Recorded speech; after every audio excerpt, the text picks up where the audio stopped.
Sıcak bakan gözleri özledim. Warm welcome to Gig Lane for the first game of this 1993-4 season. It's the Marsden Lancashire Cup group match between Bury and Wigan. Bury, Stanislaus. Now look for a shot. That's a lovely ball through to Stephen. Oh, and he's just so poked it wide. A great run from Roger Stanislaus. Rigby takes it long. Looks for nil. This might drop nicely for Ward. Gets the shot in. Adikola, and it's kicked off the line. Barnwood was beaten. Adikola. By McKerney.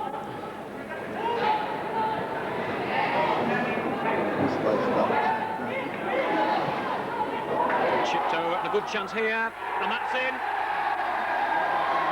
And it's Pat Gavin who's broken the deadlock.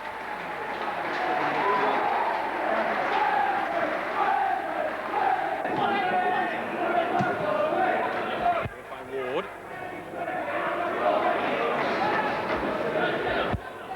Adikola. Back to Ward. Rigby. It's a good crossover, it's beaten Farnworth. The header comes back, Adikola must do. And Adikola equalises within a minute. The cross came over from Rigby. It was headed back by Stevens. Issues here in the Marsden Lancashire Cup, all square. Bury 1, Wigan Athletic 1. A warm welcome to the second of Bury's 3 Marsden Building Society Lancashire Cup group games. This time it's against Manchester United, and we've taken up our new video position on the opposite side of the ground. Rigby. Hughes continues his run. Wide to Adikola. Very look for a good cross from here. It's almost picked out Hughes. He's fallen for Stevens. And Stevens tried to dribble around the United player before getting the shot in and had it taken off him. That's a good ball for Shaw. Looked a little bit offside. And he tries to take it around the keeper and successfully does so, and United take the lead through Shaw with 11 minutes on the watch.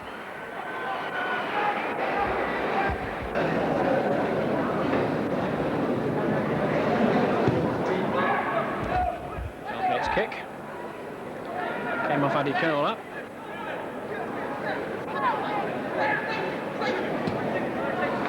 Looking for Sharp. Hughes. This is the challenge. Sharp. It's a crossover. Wallace. Oh, and I think Wallace will claim the goal. But it went in off Reed, and that's really unlucky.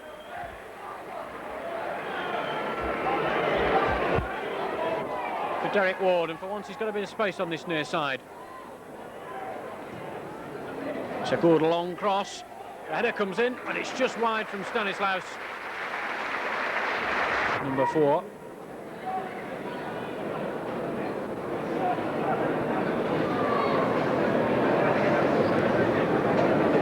Here's Rigby. Still Rigby. Still Rigby. Well, misdirected, and a good chance here for Sharp, and that's number 2. And Bury can't afford to make those sort of mistakes on the edge of the penalty area.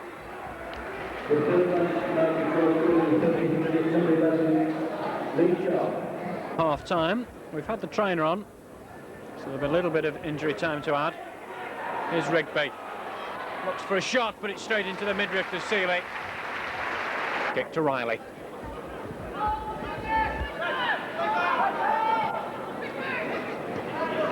Wallace nicely laid off. His butt. It's opened up for him, and a good save by Felgate.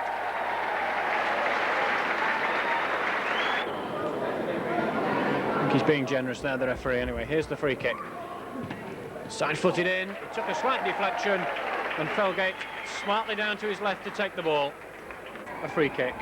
Lifted over, and Reed got his head to it. But it caught a United player afterwards, and Sharp has broken clear, and there's a chance here of his hat-trick. A good save this time.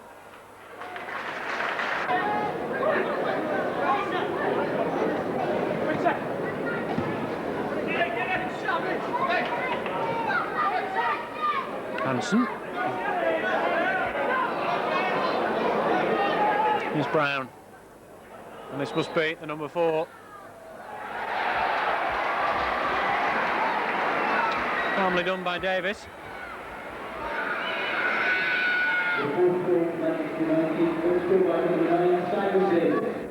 Throwing quickly taken for Riley. Cross comes over, chance for Davis, and that's 5. And a second for Davis.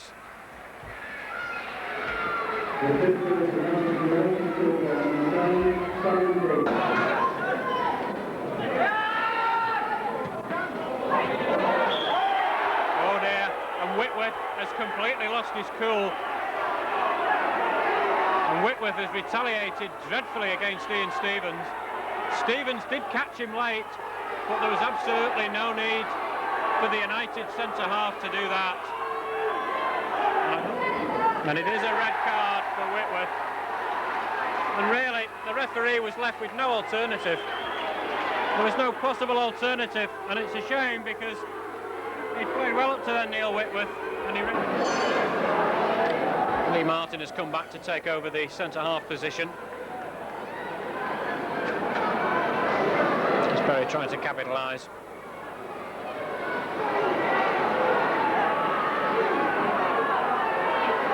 There's Rigby. And still Rigby. Oh, and didn't he deserve that? And didn't Tony Rigby really deserve that goal? Because he's been far and away Bury's best player. He's had a couple of good opportunities which Les Seeley at the end of the game, and it's soured by the sending off, and Les Seeley is still having a go at Ian Stevens, and Les Seeley was in the wrong because he didn't have the ball when Stevens tried to follow up just after the sending off of Whitworth, and Les Seeley should know better.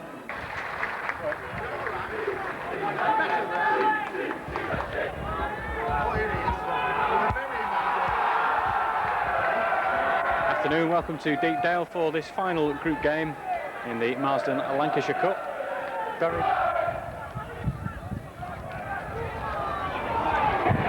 it's the first goal, the cross came over. I'm just having a look who scored that first goal, and it's number 10, a header at the far post by Tony Ellis. Sully. Here's Woods. And Stevens. Needs a good cross. Oh! Almost got through as far as Hansen before it was put out, though, at the expense of a corner.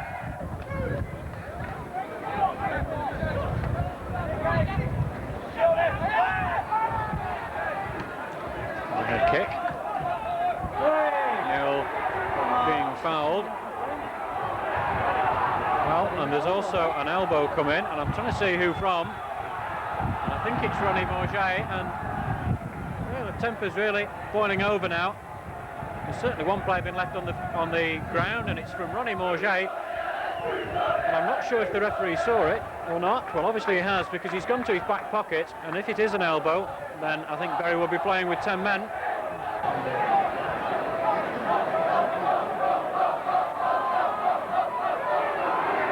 Actually, it is a red card.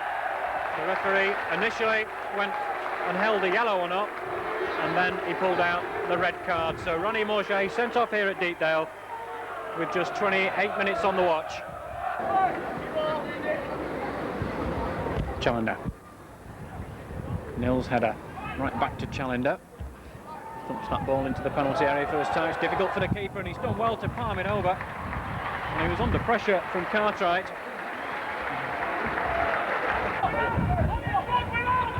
And Rigby leaves the free kick for Stanislaus. On for Rigby. Ball comes across, and he's hit the crossbar. Well, that would have been an excellent goal. And Rigby away from Preston. Ball drilled across. Here's Ellis, looks for his second. Oh, but he's pulled it wide, and he's furious.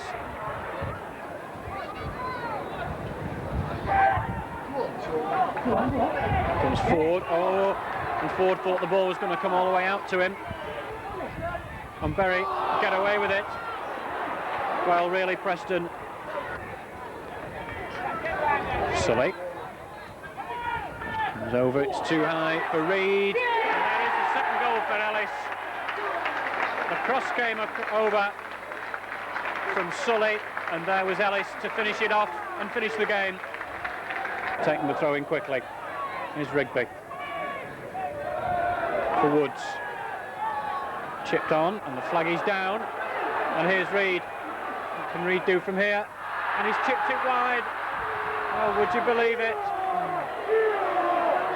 A great referee. He blows the final whistle on this game, and we're sheltering from the rain. The final result, Preston North End 2, Bury 0, and we'll have to get the camera out of the rain. The beginning of the season saw two long-serving Shakers leave the club. Firstly, Liam Robinson left in a £130,000 deal that took him to Bristol City. Liam had scored 99 goals in all competitions in a 7-year spell with the Shakers, making over 300 appearances. He was the player of the season once in 1987-8 and twice scored the goal of the season in 1988-9 and 1989-90. One of the goals that Shakers fans will always remember from the small blonde striker was his strike against Queen's Park Rangers, which knocked the First Division club out of the League Cup. The second player to leave was Peter Valentine, almost 400 appearances from this regular centre-half, who scored 20 goals during his 8-year spell. He then joined Carlisle for a cut price £10,000 deal. He was the player of the season once in 1988-9. Both players had suffered 3 playoff disappointments with the Shakers.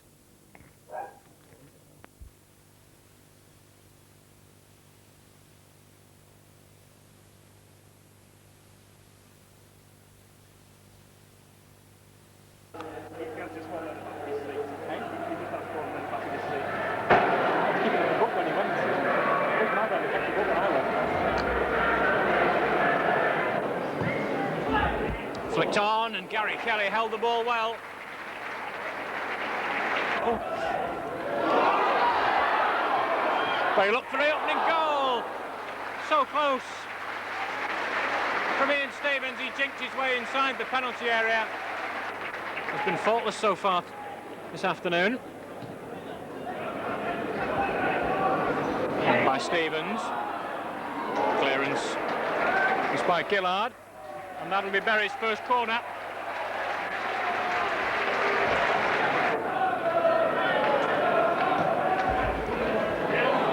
Nil trying to meet it. The header went backwards.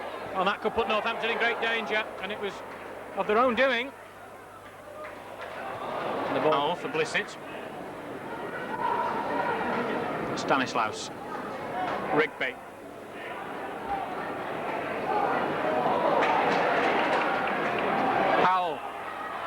It's a shot in, oh, that's just wide as well. And there is the final whistle. So on this opening day, Bury finished with a 0-0 draw. The Northampton players, I'm sure, will be satisfied with that, and I'm sure Mick Walsh, although he would have liked to start with a victory, will say at least he wasn't beaten. Bury probably just shaded the chances, but really neither goalkeeper severely tested. It might not be a Manchester or Liverpool derby, but when Bolton and Bury get together, local passions certainly run high. Many moons ago. And I mean, I understand what it's like for the lads, and I mean, you go out there and you give your 100% every week, and basically all you want to do is enjoy your football, and that's what all the boys here are doing, so I'm glad to be a part of it. Brown, 4 white shirts in the centre, over the head of McGinley, and it's Lee who hits the post, possibly the smallest man on the field, getting a free header. Stanislaus again aiming for the tall man Nil, again wins it. Confusion in the Bolton defence, and a brilliant goal for Gary Powell, a man who's playing for a contract at Bury, and that won't do him any harm at all. Well, does he look happy or what? Terrible defending from Bolton. Nil. For the 3rd time this evening, winning the header in the air. Nobody seemed to know what was happening apart from Powell, and a rather spectacular start.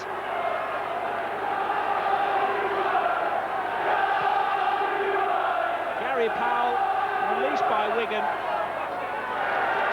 What a great goal.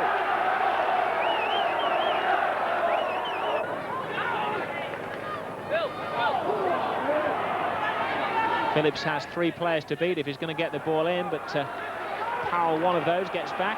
McAteer could try a shot from 35 yards. That doesn't work out, and it's Luther Blissett against David Burke. And it's the old head of Blissett. He's been in this situation a few times. He knows what to do. Luther Blissett. His first goal for Bury. But he's still got it at the age of 35. The Bury fans certainly appreciate it.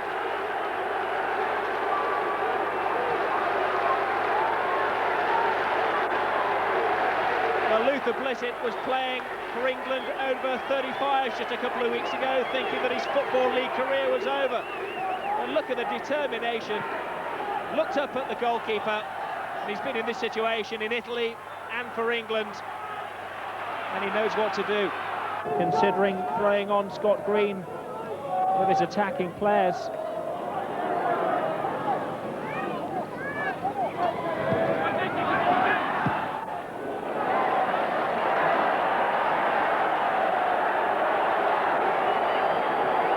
Follow through from John McGinley and Gary Kelly. Kelly cleared the ball and McGinley just caught him. I don't think it was that malicious. The studs was slightly raised. I think the referee will let McGinley off if he apologises to the Bury goalkeeper. Bolton send virtually everybody forward. They desperately need a goal. Powerful header from Jackson. And again, Kelly's ball. Again, the case of Kelly's eye being on it.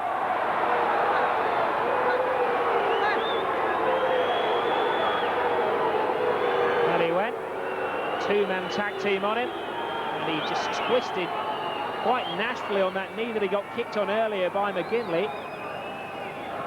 And the Bury goalkeeper is in an awful lot of pain. Set. There's the injury, looks X-rated. Good job the children are in bed. Just came down and twisted very awkwardly on what is already a sore part of his anatomy. A big evening for Craig Nixon, who obviously didn't think he was going to play. He's even had to borrow Gary Kelly's goalkeeping gloves. I'll talk about coming ill-prepared. Is he going to have to use those gloves, I wonder? Is number 13 going to be lucky for the young YTS lad? 3 minutes into injury time, but he's going to do some celebrating tonight. Lee to Brown. Again, nice movement from Bolton. And they still can't get a goal. Well, that sums up their evening. Poor old Bolton Wanderers play some nice football. With the smile. He'll be very happy to go away with a 2-0 lead and take it back to Gig Lane next week.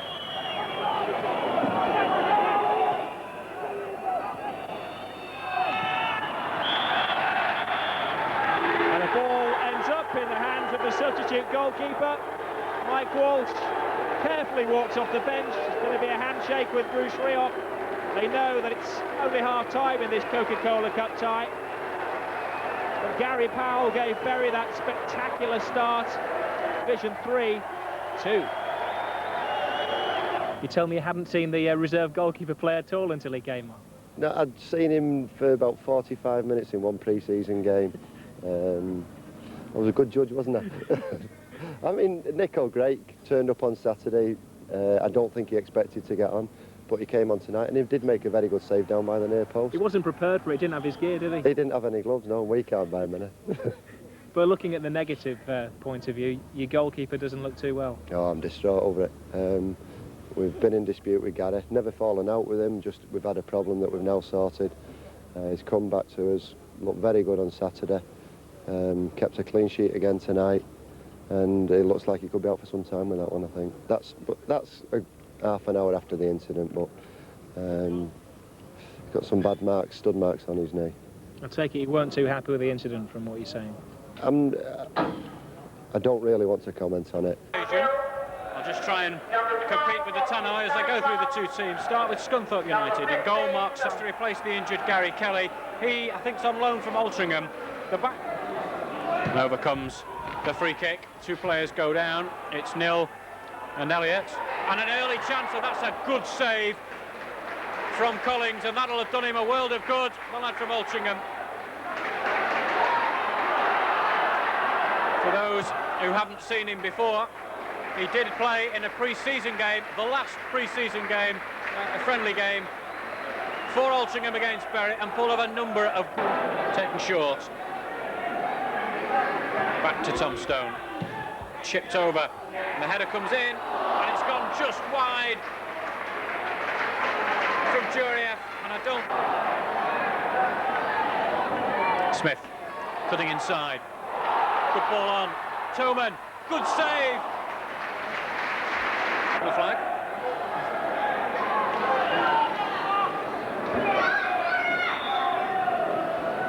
Now comes towards the near post, gets his head to the ball. Off the line. Well, the linesman says no, it didn't cross the line. And the overhead kick is again saved. And that must have been mighty close to crossing the line. Hill is standing just in front of the wall, and as the ball comes over, it hits the post. Roger Stanislaus it was who curled it round the wall, and how unlucky. Twist into the side netting.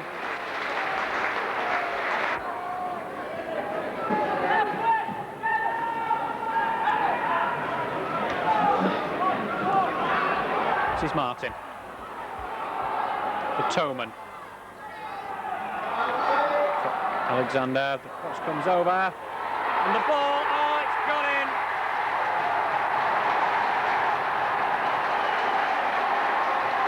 Two minutes, or a minute and a half to go, and I couldn't even tell you who scored it. Suspiciously like an own goal, if anything, to get back.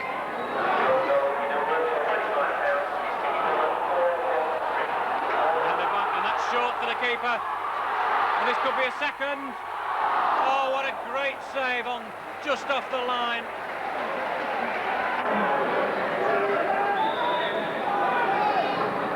Here comes the free kick. It's all the way through, and it's there! And Bury have equalised with Andy Reid well into injury time. That's got to be a good 2-3 minutes into injury time, and Scunthorpe can't believe it. Reid opens his account for the season.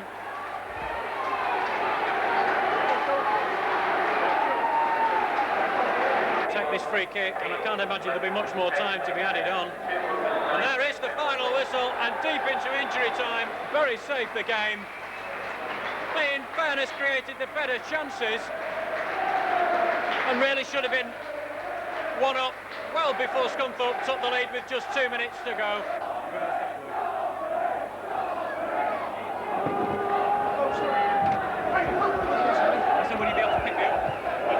Over here. Oh, there. Oh, do you mind? No. Morget, nice turn, good control. It's the ball across, and the diving header clear. Here's Jackson, prepared to have a shot, and it's not that far over the bar. I think the goalkeeper, to be fair, had it covered. Have a corner.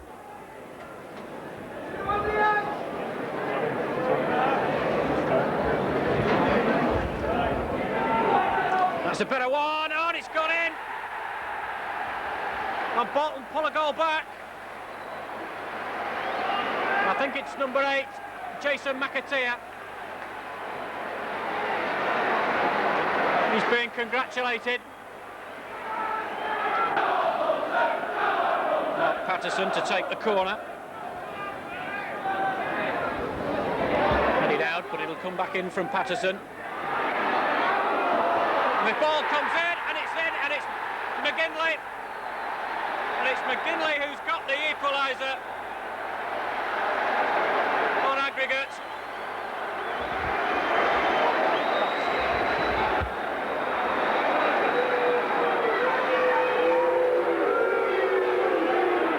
Here's Hughes. Nil. And it's stopped on the line, and I think it was Eddie Kohler who stopped it on the line. But it's another corner. Lee.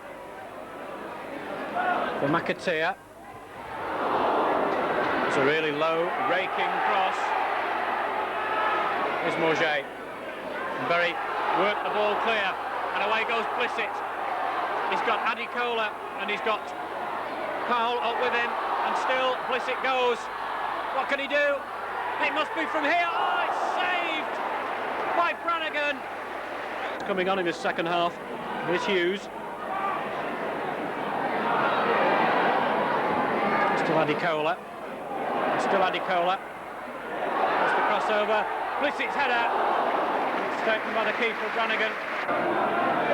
Dawes. And by Morget. And there is full time, so we're going to have a period of extra time here. It'll be 15 minutes each way, and if there's no further scoring, we'll finish the game with penalties. It's whipped in. And Bracey didn't see much of it, but he managed to stop the ball from entering the net. This comes over. Blissett gets his head to it. Oh, it's just tipped over. Well, the goalkeeper mustn't have got a touch to it because the referee points for a goal kick. So, I'd still leave it on Paul. It's Bolton to start the penalties. And it's David Lee to take the first one.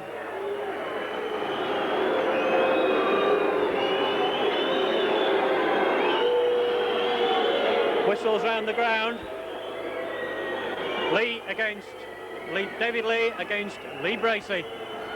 First of the penalties to decide who goes through to the second round of the Coca-Cola Cup. And it's saved! Lee Bracey saves the first penalty from David Lee.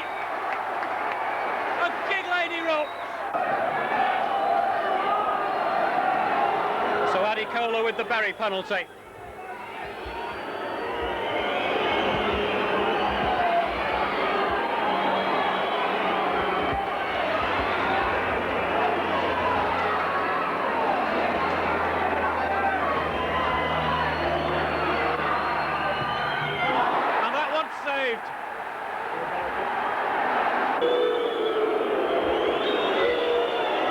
Again.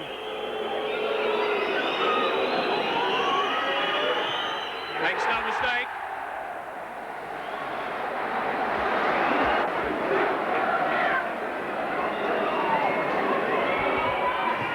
And Hughes has his save. And Brown makes no mistake.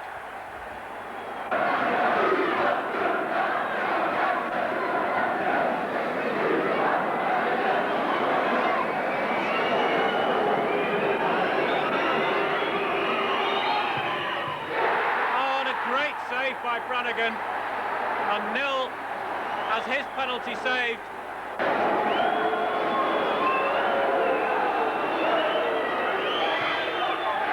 And McGinley puts Bolton through 3-0 on penalties.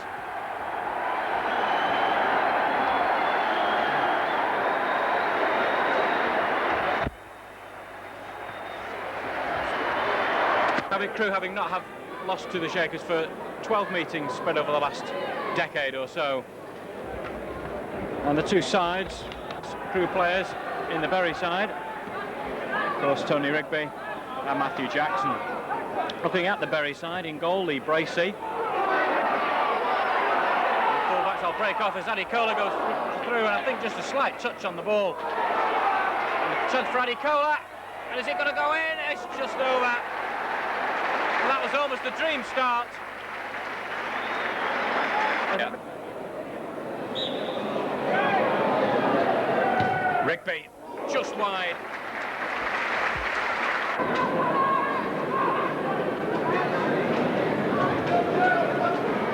Here's Lennon.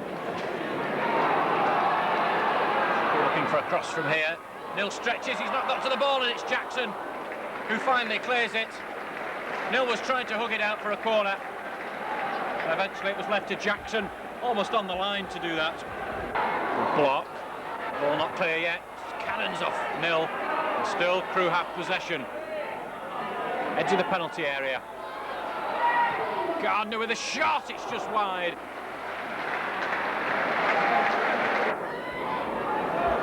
Rigby's come short. Stanislaus spots him. Ball comes across and it hits the referee. Dawes can't get his shot in. Hughes tries to chip the goalkeeper, I think. Here. Stanislaus just over the bar. With the chase with Ashley Ward. Jackson read the situation perfectly, and Derek Ward prevents the ball going out for a throw-in. On by Stevens. Powell, good turn. He's got Hughes in support. Laid the ball over to this near side. Blissett trying to find a way through, but it was blocked by a line of red shirts. Here's Rigby.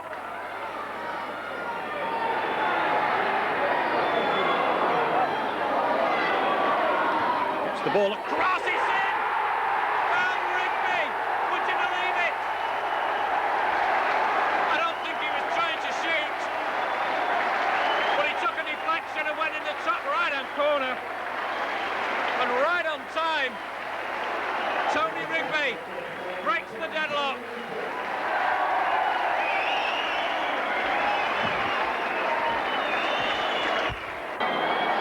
Lee Bracey outside his penalty area. That is the final whistle. And Bury leave it late here at Gig Lane, but they have recorded the first league victory of the season.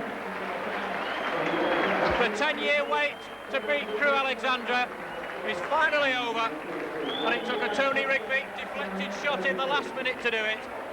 Second time in less than a month, the Marsden Lancashire Cup. The first occasion, that was about 3 weeks ago. Bury on that occasion, beaten by 2-0.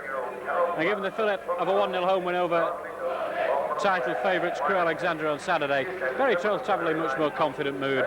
However, Preston North End had the confidence booster of a 6-1 win on Saturday against Shrewsbury. Well onside. Cartwright, and still Cartwright. He might look for a shot from here. It took a deflection, I think. Gets a crossover, it's just behind Powell. Adikola with a shot, he didn't really get hold of it. Hello, Handler. So over comes the corner, and the header's on, it's got in! And it's got in from Preston's number 5, Gavin Nebeling. And that's just 2 minutes into this second half. The corner came across, Nebeling got his head to it, and Lee Anderson, I think, stood on the line. The ball helped on, and here's Ellis. Forced wide by Jackson. And the ball comes across, Conroy! Conroy makes it 2. The ball came across from the Preston left, and as it dropped at Conroy's feet, he hit it first time. Bracey might have got a hand to it, but he couldn't prevent it from going in. 11 minutes into the second half.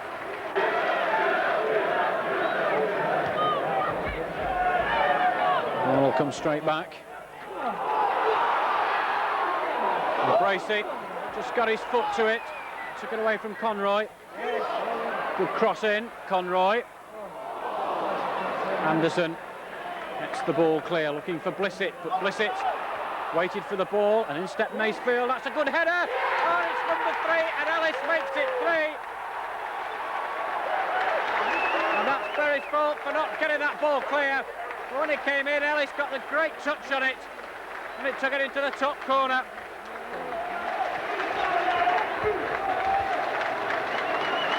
And it's played. So it comes. It's cleared though. Rigby might try a shot. Struck a Bury player. Rigby again. And Rigby pulls back one of the goals. So for the second successive game, Rigby gets on the score sheet. Keller O'Hanlon annoyed. Rigby's first shot charged down, and then he was there for the second attempt. and planted it home for about 10 yards. Possession in the first half and a lot of territorial advantage. We're still holding the home side at half-time. But then a 12-minute spell, just 2 minutes into the second half, saw 3 goals for North End. First Nebling, second...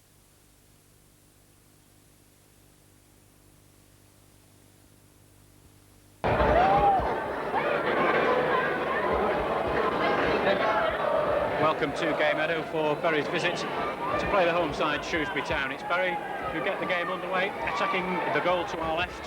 We'll work our way through the two sides. Both of these sides wearing squad numbers this season. So although it'll be quite easy to work out the home players, and Shrewsbury have scored!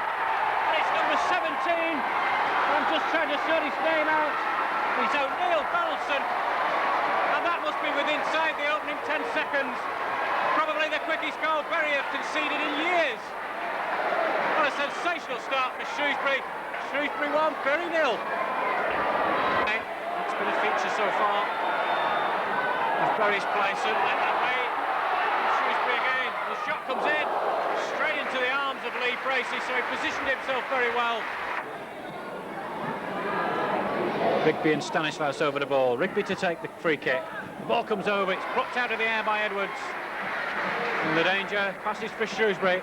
Put the ball down well. Anderson. Andy Kohler to chase. The goalkeeper comes out. Andy Kohler was forced wide by the goalkeeper. Keeps the ball in play. Goes round Lynch. Leaves the ball across. Hughes. He was tackled just as he made the shot. And it's left him down on the ground inside the area as Bury carry on the run through Rigby. Still Rigby, and Rigby's finally fouled. And that's the cue to bring the trainer on. The ball by Donaldson. Bracey punches it clear. Shot came in, took a deflection to Donaldson. The ball, Stanislaus. An overhead kick, helped on by Blissett.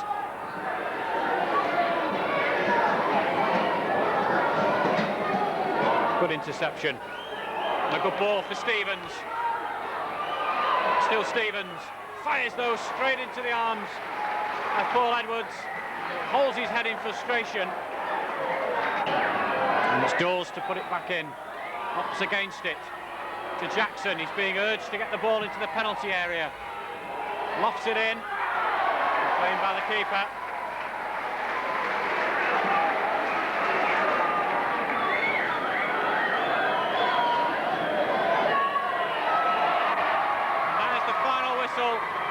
So Bury second defeat in a week on the travels. This one to a goal scored after only 15 seconds from Donaldson, but it leaves Mick Walsh, the Bury manager, with plenty to think about after a really lacklustre display. League newcomers Wycombe Wanderers visit Gig Lane for this afternoon's third division encounter. Bury still recovering from the shock of conceding a goal after only 15 seconds last weekend at Shrewsbury Town, and that after the Shakers had kicked off as well. So, and Carter, who has had a trial game at Macclesfield in the pre-season games and actually scored a goal in the 2-1 win. It's taken Bury a while to get his signature, but now he's travelled north. Here's Stanislaus. And a free header there almost from Ian Stevens. The goalkeeper read it well, just took a couple of paces to his left. Stanislaus. Oh, and a good save by the keeper. A well-worked free kick.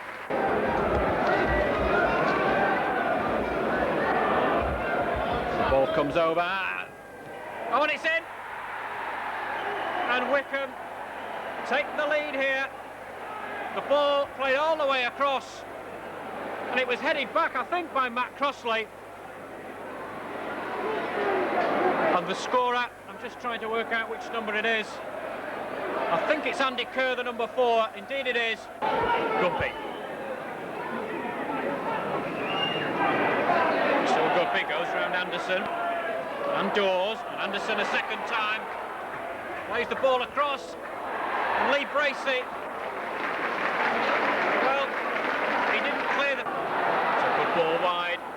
Away come Wycombe. Bury rushing to get back. There's a good through ball and a good chance here for Wycombe. Second, great save by Lee Bracey. Still the danger's not cleared. Another good save by Bracey. A third shot comes in and Anderson finally clears the line. Shot maybe. And all the way through. Lee Bracey had watched it. This is Bracey. Carter's flick on. Ball as far as Stevens. Can he create a space for himself? Oh, a good save on the line from Ryan. Rigby, ball cleared by Ryan. Jackson can only head the ball to Scott. Puts the challenge in, and a good chance here for the Wycombe second, and a shot from Carroll was straight at Lee Bracey. He'll get a second opportunity here. Chips the ball across. Jackson heads it away. On for Rigby. He's got a little bit of space this time. And he's running into it. Kearney. Anderson. Cross headed clear, but only as far as Kearney. Right for Stanislaus. Still Stanislaus. Rigby. Dawes. Shot from Dawes. Oh, great save from Hyde. A well-struck shot from Nick Dawes, who's come on. Free kick comes across, headed out. Kearney must keep it down. Oh, cleared a yard or so off the line. A good shot from Kearney. He did ever so well to keep the ball down from that.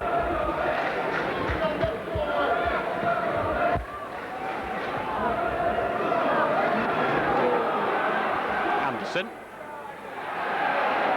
Away goes Hemmings, and Bury could be in trouble here with the right ball.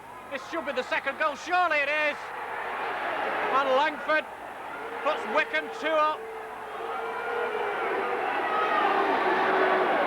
Good run from Hemmings.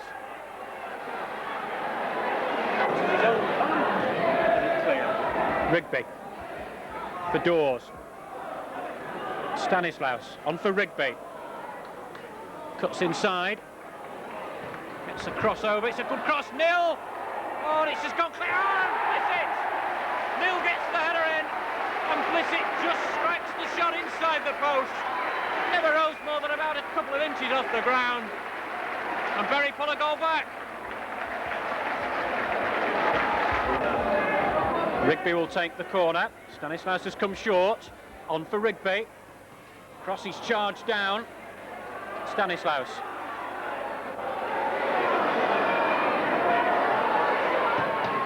Puts a shot in. Nil. Trying to set somebody up. Carter gets the ball back. Stanislaus. What a terrible scramble, and finally the goalkeeper pounces on the ball.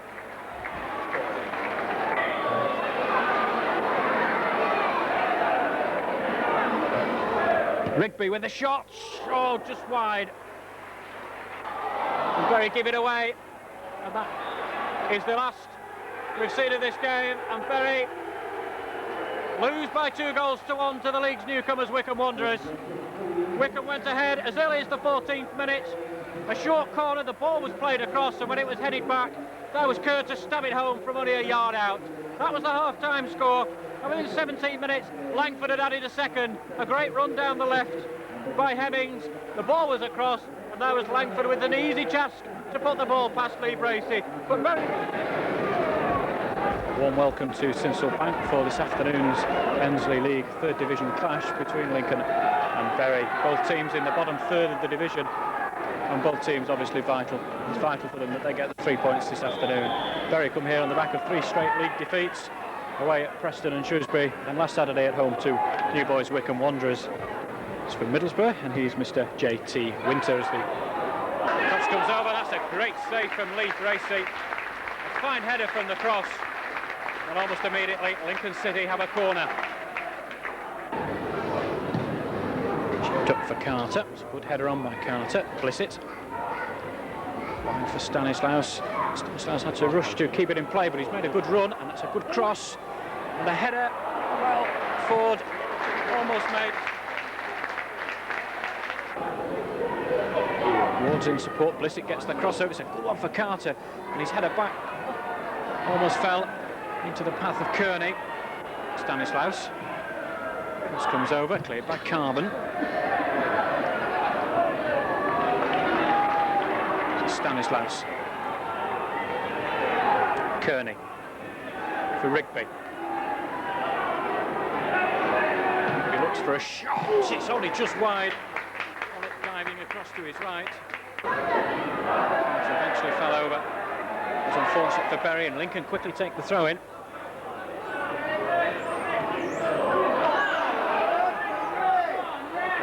Cross from Putnam. It's got in. It looks as though Dawes' header had managed to take the ball away, but there was Johnson to put the ball in, and we've had just 21 minutes. Lincoln 1, Bury 0. Jackson. Nice ball for Kelly. Ward in support, 2 in the penalty area though if he wants to try and cross. Comes the cross, Blissett trying to get on the end of it. Couldn't get a clean shot. Over comes the cross. It's curling inwards. Bracey having to watch it carefully. Gets it at the second opportunity.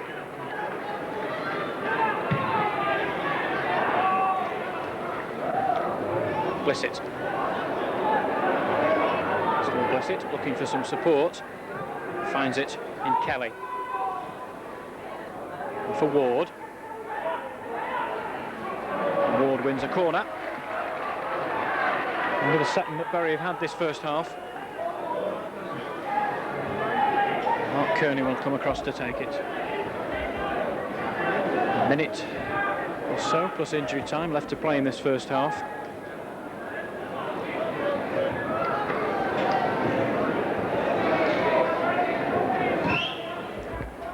Looking for Nil. Gets his head to the ball. Carter, and Carter puts the ball in right a minute or so before half-time. Blissett did well to shield the ball, then played it through to Carter from the corner. And there Bury find themselves level just a minute before half-time. Putnam and Hill. Stanislaus. It's read well. There's Dawes. Jackson. For Kearney. And Nil, who stayed forward, almost got on the end of the ball. It's played through. Rigby. Looks for a shot. So, what a goal from Rigby. Well, I think everybody thought he was going to pass that, but he just seemed to curl it with the outside of his foot. And 10 minutes into this second half, Bury take the lead.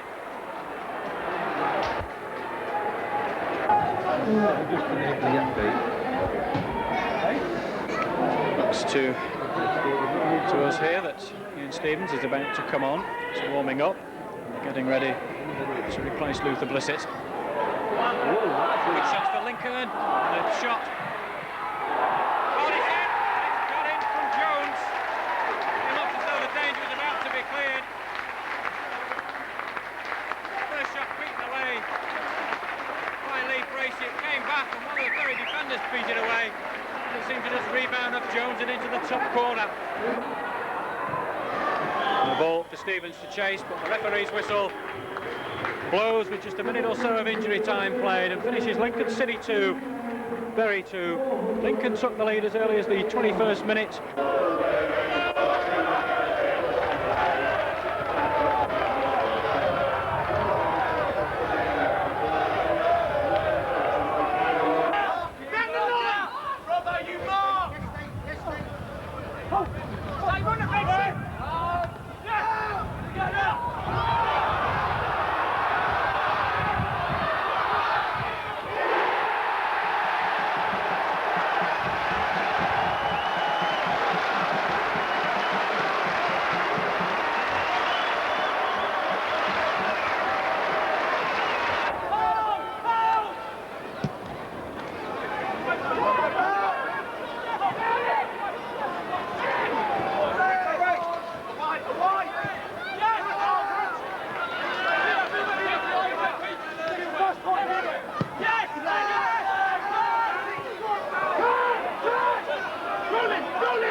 welcome to Gig Lane. And a welcome also to Chris Luchetti, signed on Thursday from Halifax Town for £50,000.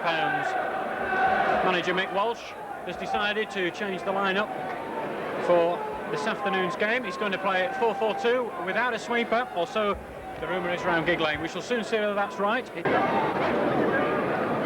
Returning midfield this afternoon for Ronnie Morget.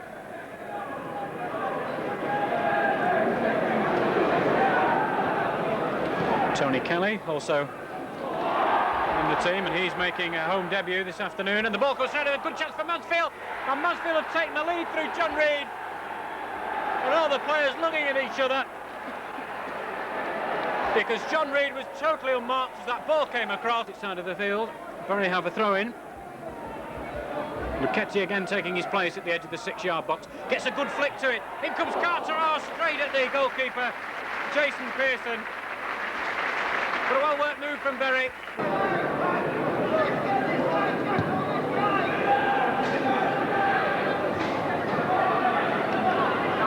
Back there, ball taken off him. Oh, and that's good play by Kelly. He's got space to run into here. Stevens has made a good run towards the near post. Can he find him? Well, the ball cut out by Wilkinson, but Stevens had made a good diagonal run towards the right-hand side of the 6-yard box. And that was who Kelly was trying to find. Bury, they'll have their first corner.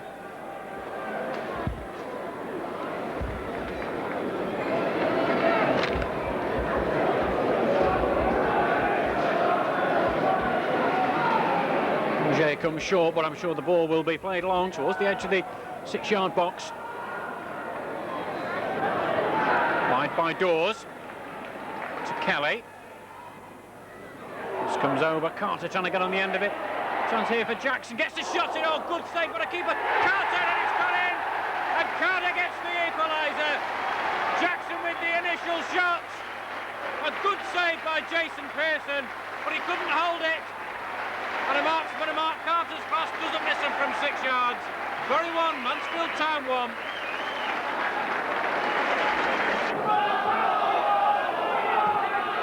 Forward by Fleming. Hughes did it down and almost gave the ball away. Here's Hughes again. Kearney stabbed forward for Stevens. Oh, looked up and a good ball for Kelly. Away goes Kelly. On for Carter. Great chance for Carter. What can he do from here? Oh, what a good saving tackle by Nicky Platt now, as Carter looked to have a great chance of putting Bury in front. Here comes the corner. It's headed clear. Picked up though. Ball chipped back in and the flag up for offside. It was a good strike, but the flag had been raised for offside before he even hit the ball.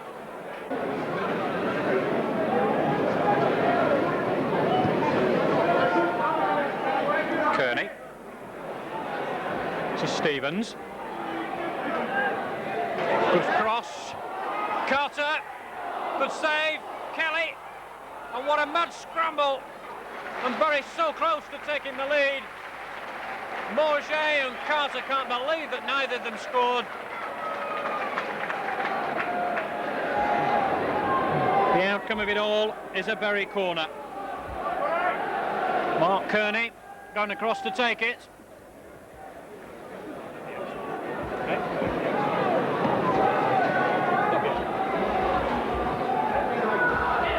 Luchetti. Line of Bury players on the edge of the 18-yard area as he plays the free kick. Header down, it's missed, oh, completely missed. And Stevens. 2 to aim for inside the penalty area, being joined by a third. And the pass moves right the way across.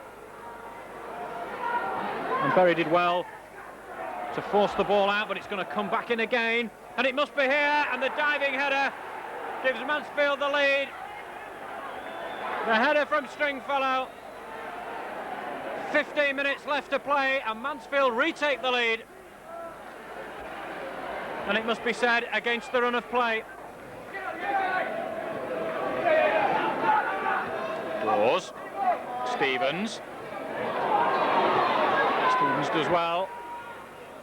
Puts the ball across, and the header Clears it for Mansfield. He'll come back though. Kearney's header on. And trouble in the Mansfield defence. And Fairclough puts the ball out for a corner.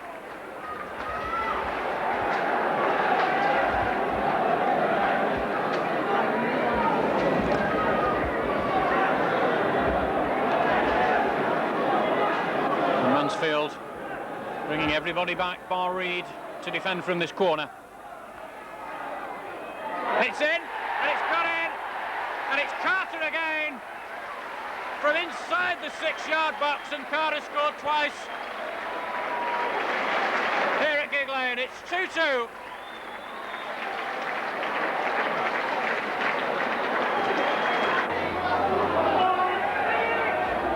Morget on by Stevens.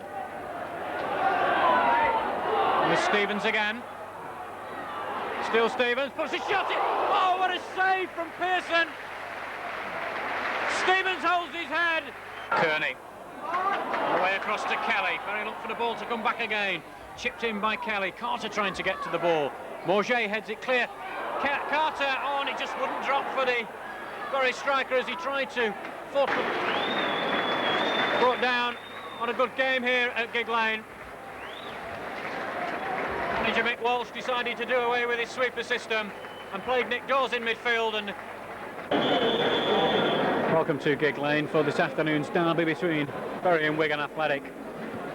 Last week, Bury did away with their sweeper system and opted to play a 4-4-2 system and played much better than of recent time. Forced to go back to Skipper. Another ball chipped forward. Taken well on the edge of the area. Good challenge by Jackson, and the ball cleared upfield. And away goes Stevens. Has to check. And if he looks up, he'll see Kelly on the far side, completely unmarked. Carter's now seen him. Tries to pick out Kelly, and there it is! 1-0. And Tony Kelly waited oh so patiently on the far side.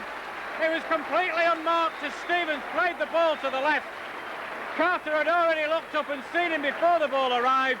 And the perfect cross was met by Kelly. His first goal for Bury. And after just 3 minutes, Bury take the lead here. Who this afternoon is Mr. G. Kane, to bring the ball back a couple of yards before taking the throw-in. And here's Stevens, a mistake in the Wigan defence.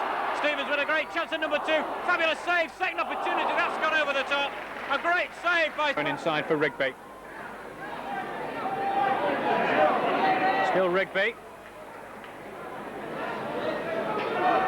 Hit Dawes in the face. Dawes has taken a knock.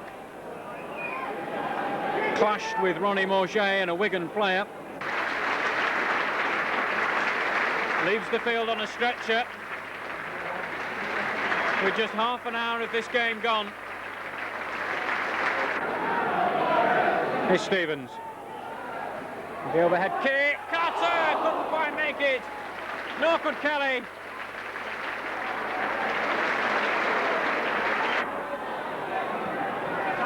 A good ball. Wide on the Wigan left for Lions.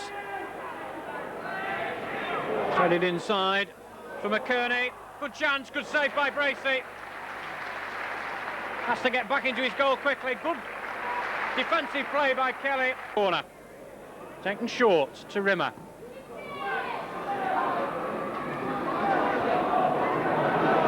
Ketty prevents a second corner. There's the ball on for Stevens. And Rigby sprinting forward with Stevens. Now Stevens gives the ball to Rigby. Kelly and Carter have been joined by Stevens inside the penalty area. Here's Rigby.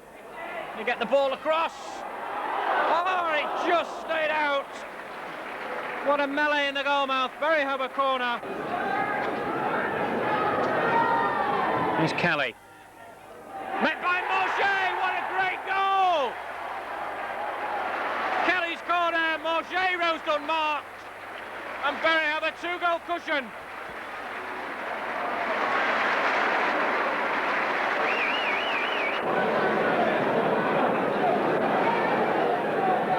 Carter. Kelly didn't quite find him. Hughes here in possession for Bury.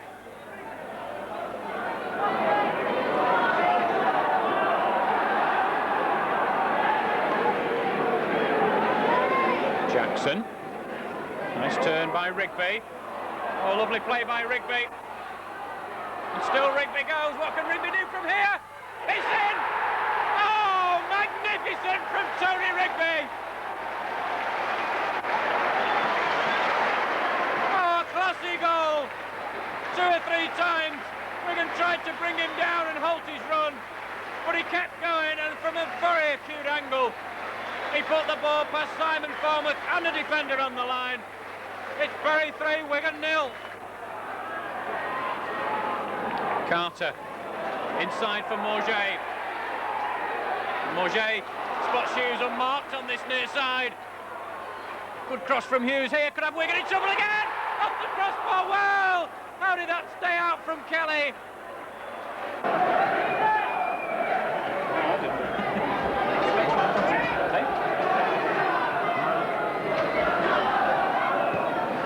On by Carter, and away goes Stevens. What can he do from here? It's a chip. Oh, it's off the crossbar. Oh, Stevens did everything right. Farmworth came to meet him. He chipped Farmworth, but it hit the crossbar. Nice turn by Lyons. He's a good cross from here. And again. And Bury survive. Rimmer strikes, I think. Oh, good save by Bracey.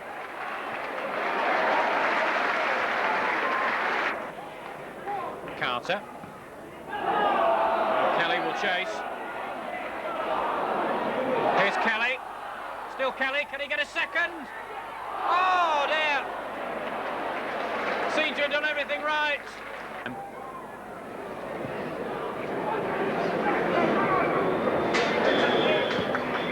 There is the final whistle. Cheers around Gig Lane for arguably the best performance of the season. Very It's a chilly October afternoon here at the Bellevue Ground, Doncaster. Bury have made this relatively short trip down to South Yorkshire to take on Doncaster Rovers. An intriguing match for the Shakers, with former captain Kevin Hume now in the Doncaster lineup, and also an old crowd favourite Tony Cunningham on the Doncaster bench.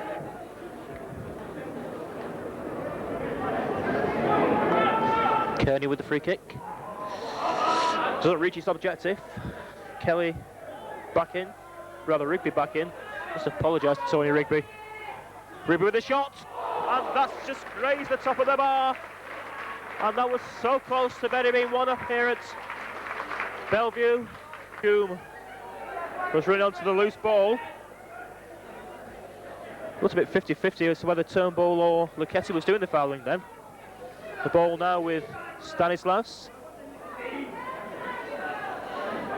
Roach brings it forward, to put the ball inside. Luchetti for Doncaster Rovers to take the lead. Just waiting for the goal scorer to turn. He's back to us to see who scored. And in fact it was. 29 minutes gone, as you heard there on the tannoy. 0. And again, Tony Rigby with the opportunity to put some pressure on the Doncaster goal. That's a better corner. Looks for Morget, finds him. Carter couldn't quite get it directed on goal. Breaks again to Rigby. Doesn't find Morget this time, but does break to Kearney. That's a fine ball from Kearney to Kelly. Cuts back inside the Doncaster player. He's got Hughes on the overlap and uses him. Could do with a good cross. That's going to test the keeper. Morget, Carter, Stevens, and Stevens has equalised for Bury. And that all came from an excellent ball. Swept across the face of the Doncaster Rovers penalty area from Mark Kearney. And eventually the Doncaster Rovers defence not able to cope with the ball, being knocked long to this near post and back across the goal. And Ian Stevens with the simplest of jobs to will look to go long into the Bury area. That's away. Carter picks the ball up. Can't find Morget, back in the danger area from Mark Yates. And the referee took a long time to decide whether he thought that was a penalty or not. and I think he took the advice of his linesman on that one. Presumably his sighting wasn't too clear, but nevertheless, no point in the complaints from Ian Hughes or Chris Lucchetti. The referee's decision is final, if not a little bit belated. Latest penalty decision I've seen in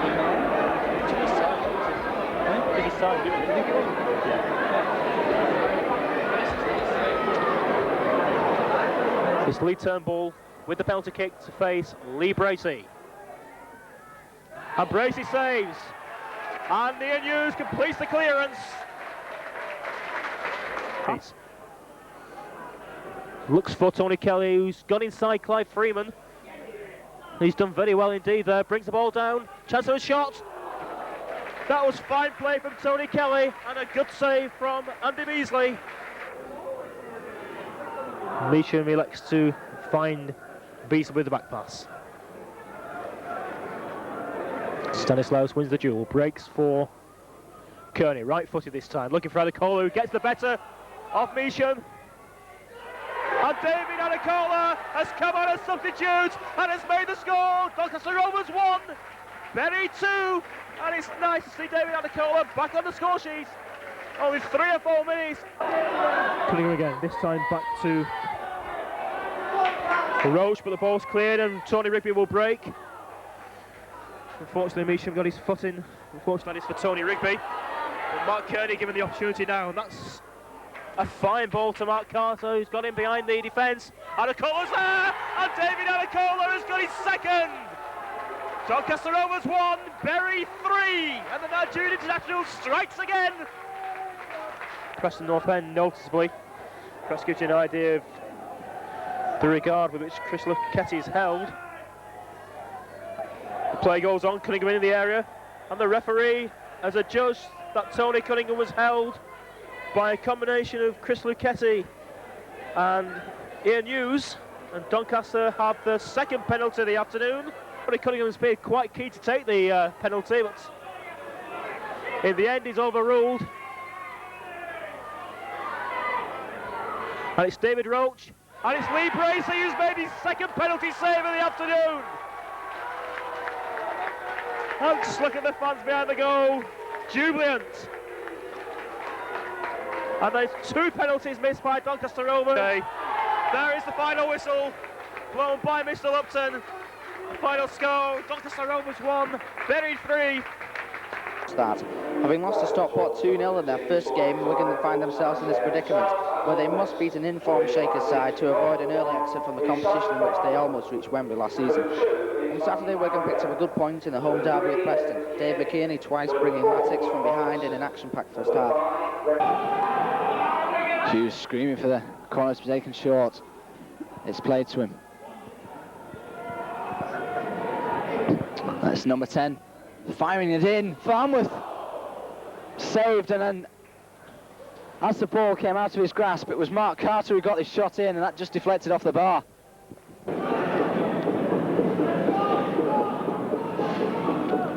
Morget. Now it's with Carter. Plenty of time to get this cross in. The header was won by Kearney. Ball short. Looking to take on Duffy again. Cutting inside, Stevens makes the crossfield run. Gets his shot in. I think Farnworth got a touch to that, as Carragher just clears. Good attacking play by the Bury front men, as it was Kelly on this near side, although there's Bury again breaking through. Rigby. Stevens tries the curling shot. Only a tremendous save by Farnworth. Denies the strike of the Bury goal.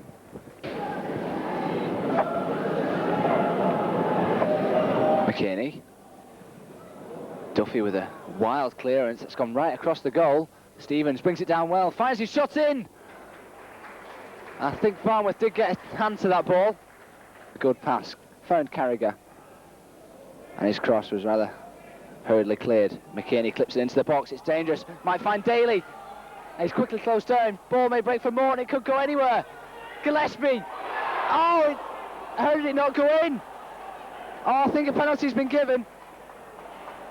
It must have been deflected on the line. by a Bury man. The penalty is given to Wigan Athletic. Now, what's the referee's decision going to be? Well, he should go here, really. In the rules of the book, he should go. He tipped around a great shot by Keith Gillespie, and this is McKean who's going to take the penalty, looking for his 5th goal of the season. I'm not sure which player it is. And he is off. Well, the referee applying the letter of the law. It's Roger Stanislaus who's been sent off for handling on the line. As Keith Gillespie fired his shot in, it must have been deflected by Stanislaus' hand. And unfortunate for the full-back, he has to leave the field. But now a great chance for Wigan Athletic. Their first penalty of the season, it's for Dave McKinney. He needs to score, and he's put it in the back of the net. A great penalty by Dave McKinney. That gives Wigan Athletic the lead. Well, we knew he could finish before that, but the nerves were still jingling, but he managed to bury the ball past Lee Bracey without... Duffy's in support. Gillespie looking to take them on. Finds McKinney again. Over to Phil Daly on this near side. Driven back, McKinney tries his shot. A great save by Lee Bracey. To Kelly again. Looking to take on Chris Duffy over on the far side. Very little options for the Bury man. He gets his cross in. Carragher can just put it out for a corner. Even Stevens, they can create anything at any time. Corner's driven in. Lucchetti with the header, and Stevens on the line puts it in. And Bury equalise. As about 20 of the Bury fans made their way over towards the Wigan end in celebration. And since their goal, they've certainly looked the more likely side to score. Now it's with Tony Kelly. Plenty of room to measure the cross. Langley got in the way. And Chris Duffy gets the clearance in. Kelly. And it might break for Stevens, and he scored! What a great finish by Ian Stevens. Well, that goal really came out of nothing. As the Wigan defence failed to clear, Stevens got onto the ball to make it Wigan 1, Bury 2. Well, that's terrible, really, isn't it? Rimmer leaves the corner for McKinney. And Lucchetti with a fairly comfortable header. Now maybe Bury can break. It's with Carter. Stevens makes the run over on the far side. Hughes has made a tremendous darting run on the overlap. There's plenty of men up for Bury. It's crossed in and finished by Mark Kearney. And that makes it 3-1 to Bury. It must surely be all over for Wigan now. Great counter-attacking goal by the Bury side. As the referee blows a full-time whistle, a disappointing end for Wigan Athletic. They go down 3-1 at home in this Autoglass Trophy game to Bury. This afternoon, following the Shakers' run of 3 successive wins, 2 of those in the Football League and 1 in the Autoglass Trophy, 2 of those against Wigan Athletic, and in all 3 games the Shakers have scored 3 goals. Only 2 goals conceded, 1 of those a penalty, and that gives you the reasons why there is that air of optimism, as I say, surrounding Gig Lane. The resignation of John Sillett a while ago. This is Stanislaus. Rigby finds Stevens. Stanislaus forward. Carter collects. He lobs on a Judge, and that is a good goal, and that puts the Shakers 1-0 up. Mark Carter.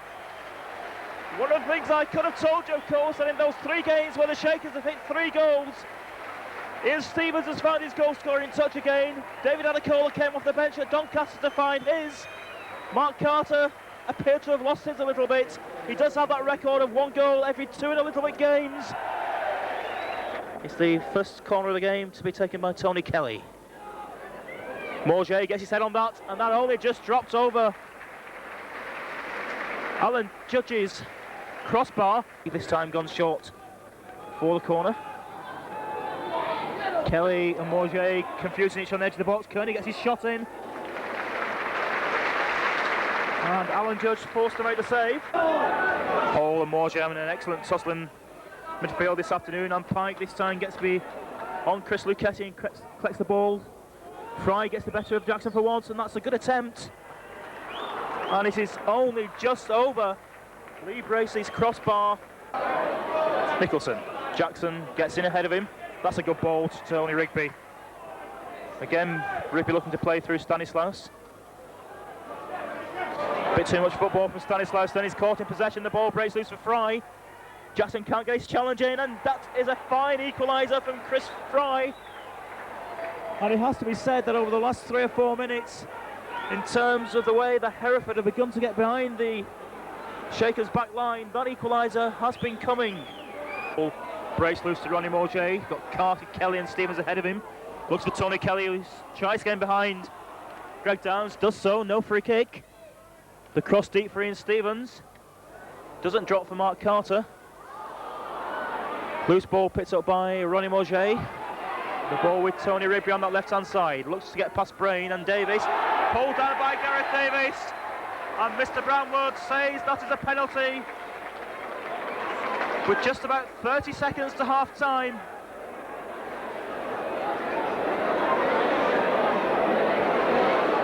And it's nice after the Shakers conceding 3 penalties in the last 2 games, 2 at Doncaster last Saturday and 1 at Wigan on Tuesday night, for them to have a decision in their favour. And the man who was pulled down, Tony Rigby, will take the penalty kick. But it's a poor one, saved by Alan Judge. Stevens is there for the rebound. And Judge manages to force the ball out for a corner. And really, in this last 10 minutes, things have gone from bad to worse for the Shakers. Must be said, that was a poor penalty. Hopefully Tony Rigby can do better with the corner kick. That comes in now. Looks for Luchetti, gets his header in. And Ian Stevens regains the lead for the Shakers. And just as happened last season, when Ian Stevens broke his run of scoreless games, he couldn't stop scoring. He scored at Doncaster last Saturday, he scored 2 in midweek at Wigan, and he now gets his 4th goal in 2.5 games. I think 6 players in there, with Chris Fry tagging himself on towards the end of that wall, just standing slightly off it in fact. That is an excellent free kick from, I think, Peter Morris, or rather David Morris. And again, Hereford have drawn themselves level. I was wrong with my choice of free kick taker. It was, in fact, Chris Pike, who once again... This is Morjay. Dances round Kevin Smith. Carter loses out to Downs. Stanislaus picks up in midfield.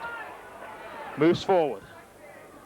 That's a good ball to Ian Stevens and an excellent run, and Judge saves with his left foot. Promising move from Berry. Rigby dances his way into the area. Held at bay. This is Kearney. Finds Stanislaus on this near left-hand side. Swings the cross in. Morjay is there. Gets his header in. And Ronnie Morjay has scored his 2nd header in consecutive home games. And Berry, just as they did in the first half, have hit back straight away. Berry 3, Hereford United 2. Smith with the free kick this time. Pike up above. Jackson finds Fry, and Mr. Brownwood says that was a foul on Chris Fry by, I think, Chris Luchetti. Again, it looked a fairly innocuous challenge, and would you believe it, Berry have now conceded 4 penalties in 3 games. Chris Pike, it is to see whether he can get his 2nd goal of the afternoon to emulate that feat he did for Cardiff 3 years ago. And he equalises in the bottom left-hand corner to the right hand of Lee Bracey. Lee Bracey, despite making those 2 penalty saves last Saturday afternoon, can't keep that one out. And the game once again is level at Bury 3, Hereford United 3. Rose came off the bench to score 2 goals at Doncaster last Saturday afternoon. Can he do the same again this afternoon? Dawes finds Rigby, brings it down nicely. Faced again by Davies, with Brain covering him. Kelly gets the shot in, deflected, and Nicky Dawes It's Nicky Dawes who's come off the substitute bench this afternoon to score a goal. And the score is now Bury 4, Hereford United 3. Taken by Tony Rigby. Cut out by Smith. This is Kearney, holds the ball, will go back into the penalty area. Lucchesi's pulled away from Abraham on that far side. Carter's there, and it's just over the top. From Mark Carter, looking for his second goal. This is Fry, who will find Pike. Those two have got quite a good understanding, it would seem. Pike takes on Lucchetti. Half cleared by Stanislaus, off the line by Stanislaus. Hereford nearly pulled it level again. Bracey comes and collects off the head. Rigby finds Ian Stevens in the penalty area. Stevens knocks the ball back to Tony Rigby, gets his cross in. Beyond Alan Judge. And that looked to have eluded Alan Judge for a second, wouldn't have accounted in any case.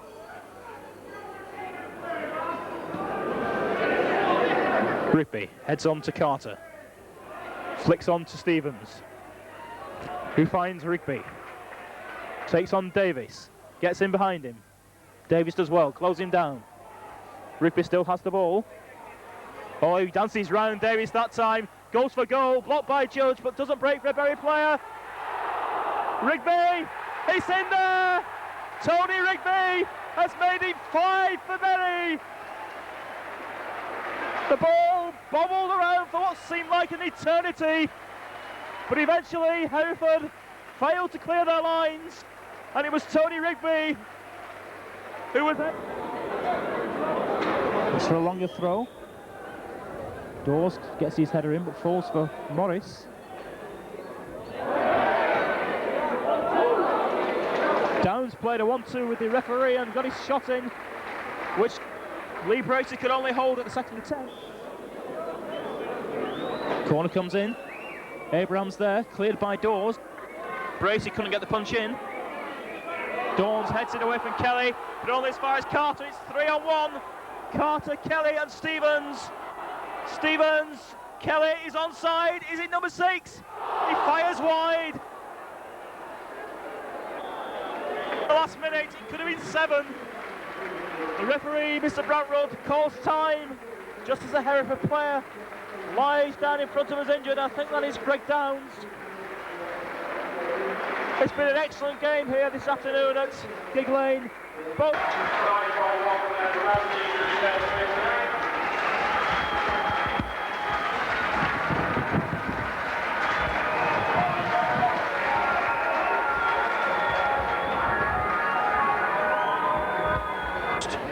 for new manager Steve Wicks, and I'm sure the players will be out to impress the new manager. 14 home games without a win. Chris Lucchetti puts the ball behind for a corner, an early corner then for the home side.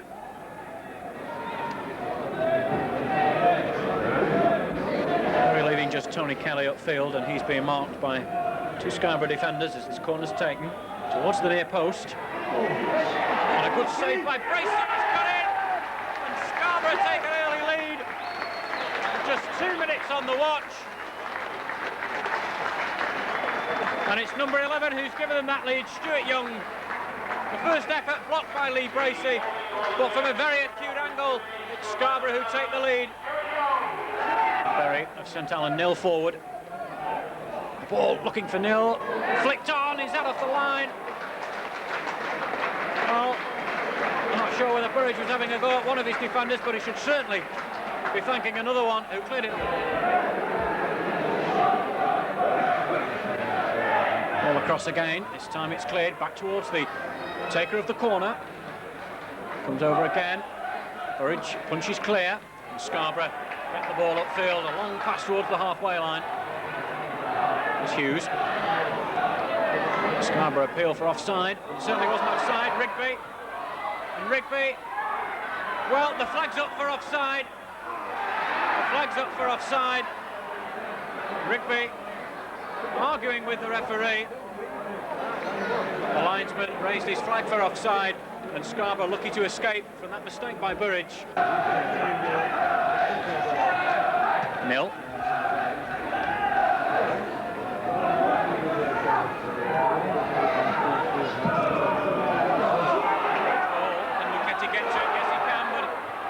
Chance of a second for Scarborough here.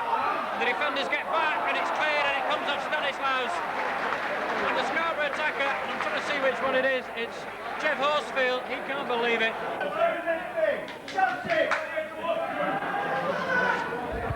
Nil. Ball chipped on and Berry are onside here and away goes Stevens. Approaches the penalty area, what can he do from here? Oh, he's put it wide and he holds his head. But Berry beat the offside trap. Stevens went clear. Put it wide of the goalkeeper, but also... Here comes the corner. Oh, free header, but it goes wide.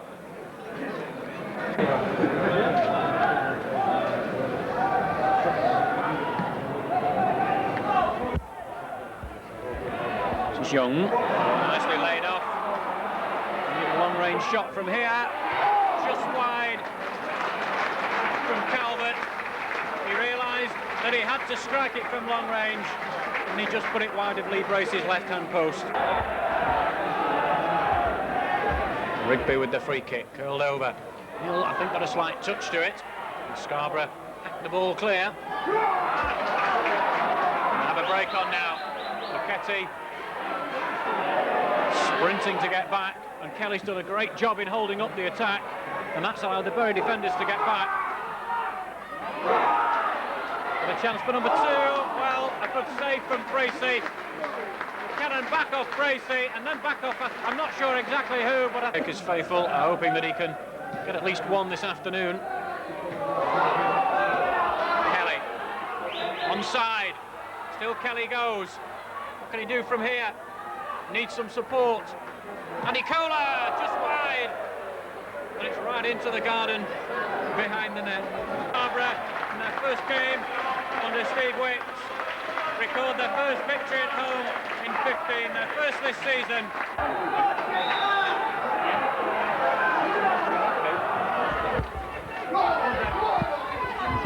Welcome to the Diva Stadium, Chester, for his first ever visit to the new stadium. This first half, attacking the goal to our right. And for Mick, break off again and an early chance for Chester, and that's a great save. Right wide onto the Chester right. There we go, Chester again. They've got a man over at the far side if they can find him, and that hits the bar. Bury survive again, and the ball out for a corner. Chester looking to take a quick throw, but Brace is back on his line. Comes out to claim this ball, and mix up in the defence, and that's in. Oh, mix up in the defence. And Chester take the lead.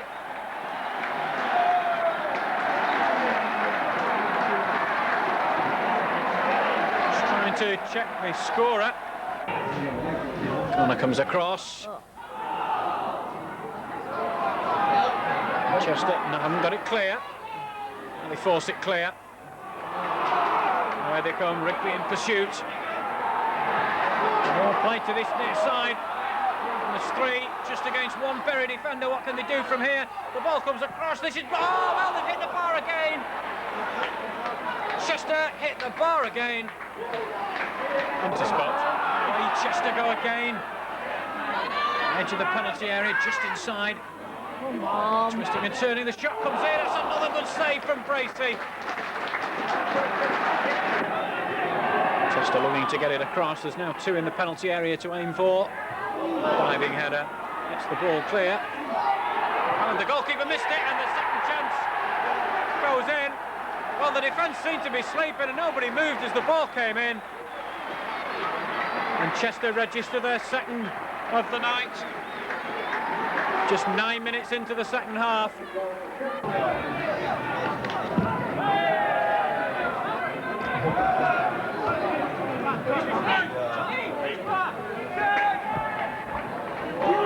ball through the centre.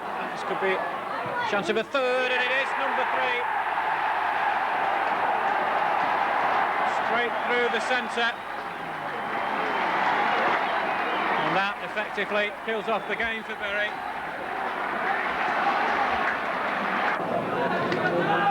Rigby. Ball for Kelly. Runs onto it well. He's got Adicola with him. He might try and shot himself. It's a good save from Felgate. For his best effort of the night. And well saved by David Felgate. It's the final whistle and a dismal performance from the Shakers here at the Neva Stadium. Chris Lightfoot scored twice for the home side after 8 minutes and 16. Between that, Rimmer got the second. Really, from first minute to last, very seemed incapable of putting any... He's game against Chesterfield. We've got manager Mick Walsh to answer one or two questions on the first 3 months or so of the season. Mike, after the disappointment of the playoffs last year, has it been a struggle to get the players motivated for this season, or has it acted opposite and given them a more determination? Well, I think you've got, if you're looking at it overall, we've changed a lot of the players round. It's a completely different team really from what was in the playoffs last year, although the club as a whole does feel the disappointments of losing 3 playoffs out the last 4 years, and I don't think we'll get away from that. I'm hoping that it spurs the players on. A lot of the lads are new to the situation, and we're looking for a positive reaction to it. Yes, during the summer we lost the services of a couple of long-serving players in Peter Valentine and Liam Robinson and Kevin Hume, and we've now replaced them with some much younger players. And is that going to take time to mould them into a team? I hope not. You're looking for immediate results. You look at the lads who've come in. The Lee Bracey one was forced on us with the injury to Gary Kelly. We hadn't planned on that department needing filling. Then we look at Chris Laketti coming in, who settled in really straight away, and Michael Jackson likewise, and they've both now got quite a formidable partnership together. I'm looking for those two. Like Jackson's only 19, Laketti was 22 last week. I can see them two being centre-backs at this club for a long while to come. Just moving on to the injury to Gary Kelly, I'm not going to really dwell on the actual incident, but could you give a description of the injury and the sort of process back to full fitness for Gary? It's one of those things. It's very, very difficult to. I'm not a medical person myself. If I was to tell you that both his cruciate ligaments are snapped, his medial ligament was partially ruptured. The medial ligament now should be near enough mended, but the cruciate ligaments, well, they won't grow back unless he can build his leg up sufficiently that it can support his knee. And your hamstrings and quads need building up, which would strengthen your knee. Whether it would be strong enough to withstand it for goalkeeping at Football League level, I don't know. If not, then he would need an operation, which would put him back even further. But it's a very, very bad injury. It's as bad an injury as you can get as a footballer, and it's still touch and go as to whether he will be able to resume his career at the highest level. And at what point is he now in that process? Well, it's like you can't really say we're pushing people, the doctors, to give us some idea how far down the line he is with it, and all they will say is that he's coming on as well as can be expected up to now, but that's not to say that in the near future he won't need an operation. We started the season with the sweeper system, and at the beginning of October we decided against that and reverted to back 4. What were your thoughts behind that change? If you look from Christmas last year, we started playing with 3 centre forwards, mainly because we didn't have wingers at the club, and if we play with 3 centre forwards, then it followed that we used a sweeper and tried to get the full-backs forward to get the crosses in. It worked well last year. We started with it this year, and it's not something that you say, well, we'll take on board for a game or two and then we'll change all the plans. All the pre-season was geared to the sweeper system. We didn't purposely go out and get a winger because we were going to try and force the 3 centre forwards in the sweeper system to work at it. We did do. We gave it 8-9 games. We weren't having a lot of success doing it, so then we made the decision to go out, get Tony Kelly in. We changed Tony Rigby's position, and although he isn't a natural left winger, we've helped him and he's helped us and he's given shape to the team, and at the moment things aren't going too bad with the 4-4-2, but you play your system to suit the players you've got. At the time, the players that we had suited a sweeper system. Now we've rearranged things, brought Tony Kelly in, who's like, as you can say, an old-fashioned winger in the David Lee mould, and we can now look to play with more width from them. Last season, one of the successes was the FA Cup run. It brought in, a lot of interest to the club and a lot of money. and a week today we start off again. Is it a help or a hindrance that we've actually played Scarborough just a week ago and having to go back up there again? That's something I'd probably tell you about better next week. We went to Scarborough, we were the better side, we've nothing to fear going there. We didn't get a result on the day because our quality in the final third let us down, but we know going there that we had enough of the play to have won the game. They'll know that. We'll have the disappointment of losing the game as a spur to making sure we go there and win. I know what's at stake to have a good run in the FA Cup for this club. The further we go in the FA Cup, then the less demands there is for players going, the more chance we have of bringing players in, because it eases the financial situation. One final question. We brought in Luther Blissett at the beginning of the season, and he's currently on loan in Ireland. What's the situation with regards to the player? Luther came to us at the start of the season. He played the first 10 league games, I think it was, 8 or 10, I'm not sure now. The team weren't doing particularly well. I think he scored 1 league goal in those games. We had David Adicola back to full fitness, Ian Stevens and Mark Carter. So we had 4 good centre forwards. We could only play 2 at one time, with 1 on the bench, and Luther was the odd man out. And somebody who's done what he's done in the game and the standing that he has, he was desperate to play first team football, because at 35 he's not going to play forever. Ireland approached us, Scott McGarvey, who's at Derry City, asked would I let Luther go on loan, and out of courtesy I let the player know. He said he would like to go and see how it develops after that. He'll be back with us on the 14th of this month, and we'll be looking at the situation from then. That's the new club captain. Mark, a lot of people won't know too much about you because you spent a lot of time at Runcorn, and you've only recently sort of come into the Football League with Barnet. Could you tell us a little bit about yourself, your career? Well, basically, my career as it goes, I was at Liverpool as a youngster. I was released there, I was 19. I went to South Liverpool, where I played a couple of seasons at South Liverpool in the Northern Premier League. I was then transferred to Bangor City. I played for them in the Vauxhall Conference. It was the Alliance League then, I think. I stayed there for 2 years, and then I got free from there, and I went to Runcorn, where I played there for 6.5 seasons before I got transferred to Barnet.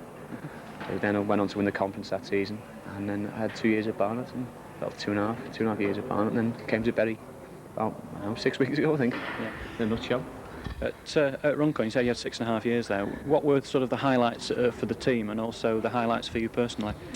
The highlights for the team was obviously we got to the FA Trophy final. We played Altrincham at Wembley in the FA Trophy final.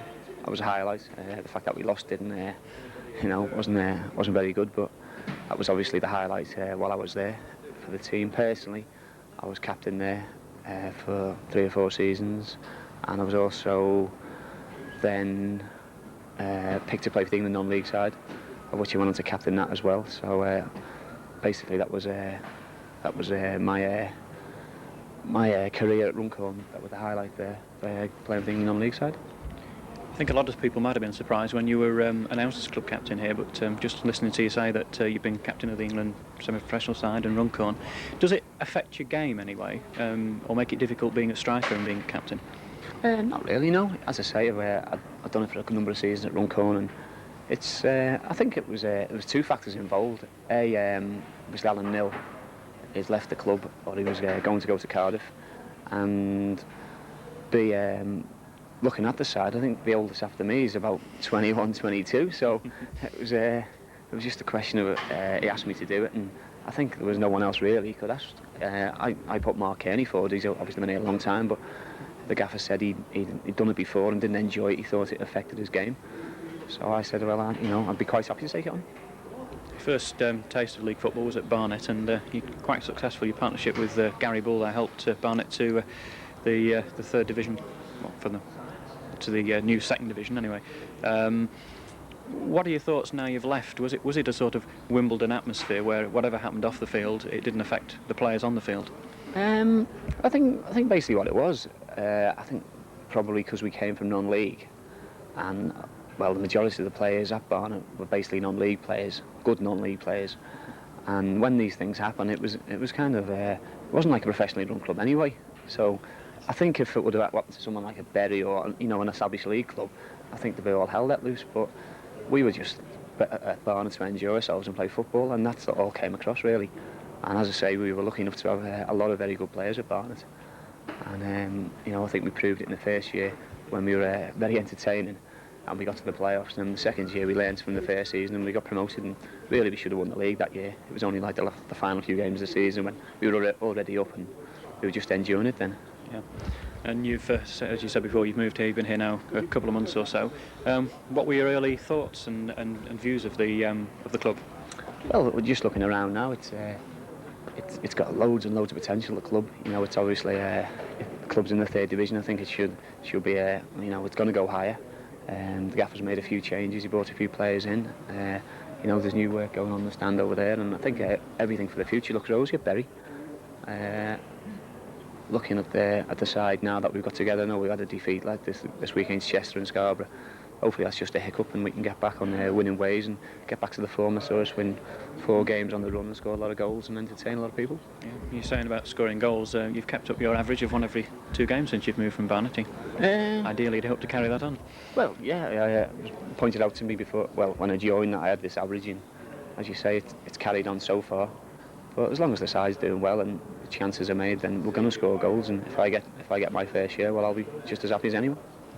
And your striking partners up front is David Adicola and Ian Stevens currently. Did you know much about those two before you joined? Not really. Obviously, I played against Bury for Barnet. I'd never played against David Adicola before. I think he came at the end of last season. Yes, and I think we'd already played Bury, or he was injured when we played Bury at Barnet. Ian Stevens, he's got a good track record here. I think he's been leading scorer here the last 2 or 3 seasons. And he's a good player. It's a pity he's been injured now, because we've been playing together and you get to know people. Like 4 or 5 games we played together, we were both scoring goals and the side was looking good. But you know, David's good. Adicola. And then a long clearance comes in from Chesterfield. McKetty underneath it.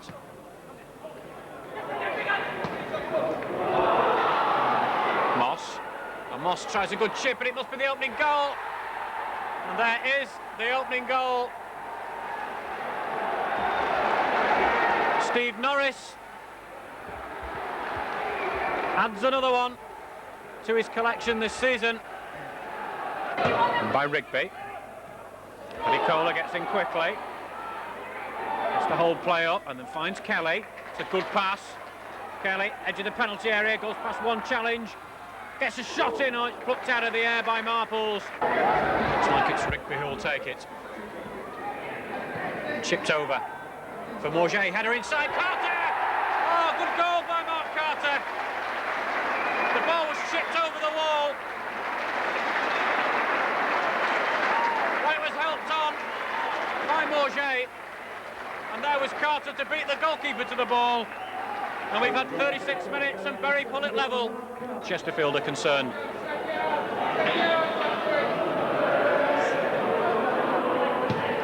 It's curled. And Stanislaus, just wide of the... Adicola, nice turn from Adicola.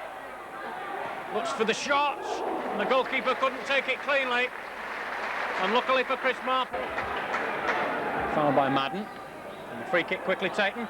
Here's Kelly, tries the shot off, great save from Marples. What a wonderfully taken free kick and a good strike from Kelly. Off Morget, and Hughes getting a bit of practice now, see whether that right foot's okay. Here's Adicola, back for Morget. Hughes. Adicola. Oh, lovely ball for Stanislaus. The cross comes over, Carter! Brilliant! That's brilliant! The ball from Adicola laid off perfectly for Stanislaus' late run. And when the cross came over, Carter had plenty of time to decide which way to put it past the keeper. Put it to the keeper's right, and Bury are 2-1 ahead. Curtis. Rigby with a good challenge, wins possession. Here's Adicola, Kelly streaming through the centre, and Kelly's onside, goes round the keeper, and he's forced wide. Rigby. Oh, that's a poor cross, and Bury had Chester.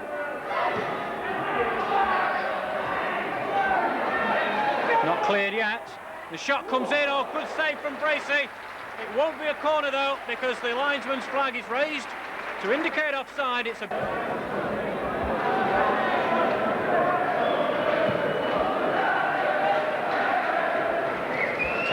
Here's Kelly. Away goes Kelly through the centre. Still Kelly, can he finish this off? Oh dear, he's hit the post, would you believe it? As soon as this second half, we had 4 minutes at the end of the first half as well, to a game lasting 99 minutes. What a good game for Bury.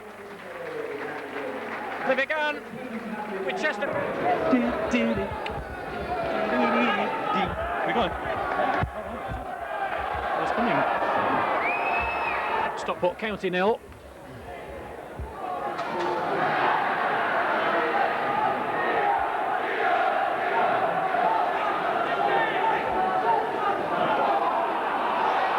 Away goes Rigby.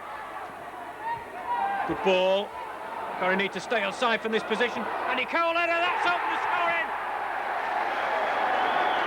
Well, I said it was Adikola, sorry.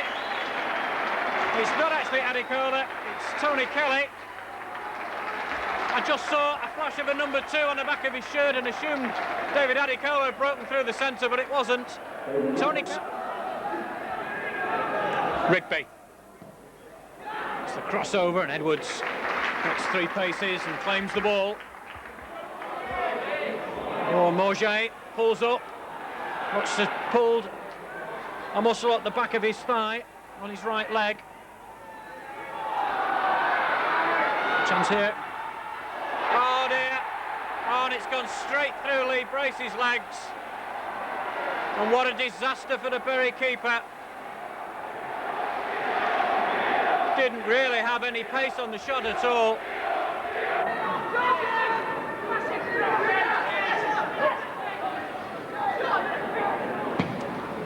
Ball comes in.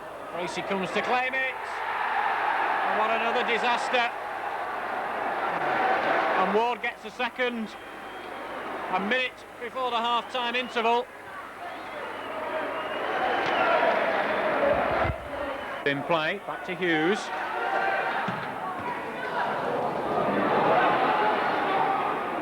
Good challenge by Luchetti, and a second time. Mulligan.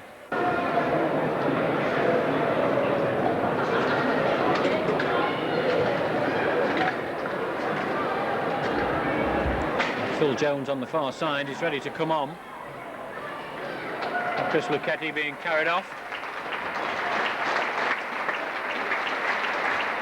I think quite what a good job he's been doing in these last few games.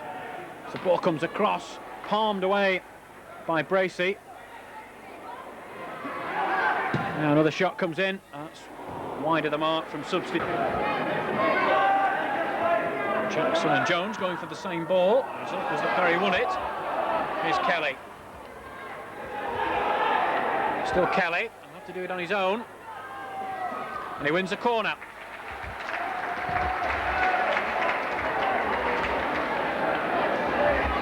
Corner count now level at 5 each.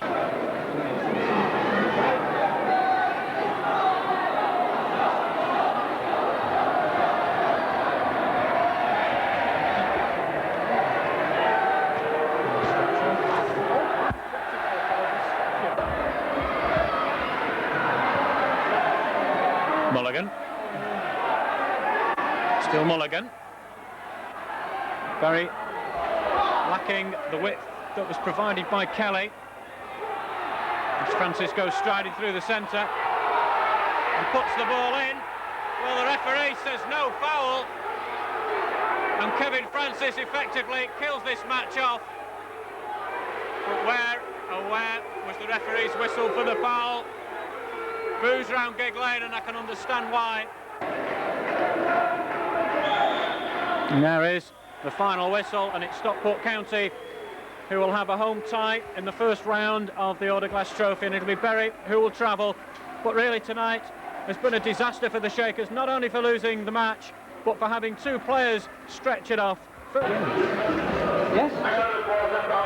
Welcome to the McCain Stadium for the FA Cup first round between Scarborough and Bury. It's just 2 weeks since these teams met here at this ground, with Bury losing on that occasion by 1-0. The goal scored in the opening couple of minutes or so. Looking at the Morget, on for Hughes. He's got Carter hugging this near touchline, and Adicola and Rigby down the centre. That's a high ball, and it's aimed for Rigby. Gets his header to it, and here's Adicola. Oh, the goalkeeper makes a great save.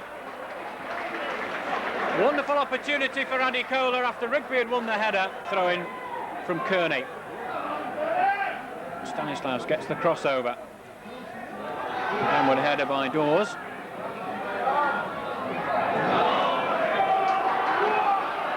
Dawes regains possession. Goes round the defender. Gets the crossover. Carter's header, it's just wide. Good play by Dawes on this near side. A lovely cross, and Carter's flick. Ketty with the foot in, and as the ball's played forward, a good chance here for Scarborough. Look, well, it's cleared off the line. Bracey committed himself. The shot came in. And the uncovered end they're expected to stand on. Many transferring to the stand. As the corner comes across. Morget's header. Another chance that looked to be too cleared off the line. And Scarborough get the ball away. It's picked up by Hughes. Laid off by Rigby. Back to Hughes. Ball chipped over the top for Adicola to chase. Goalkeeper.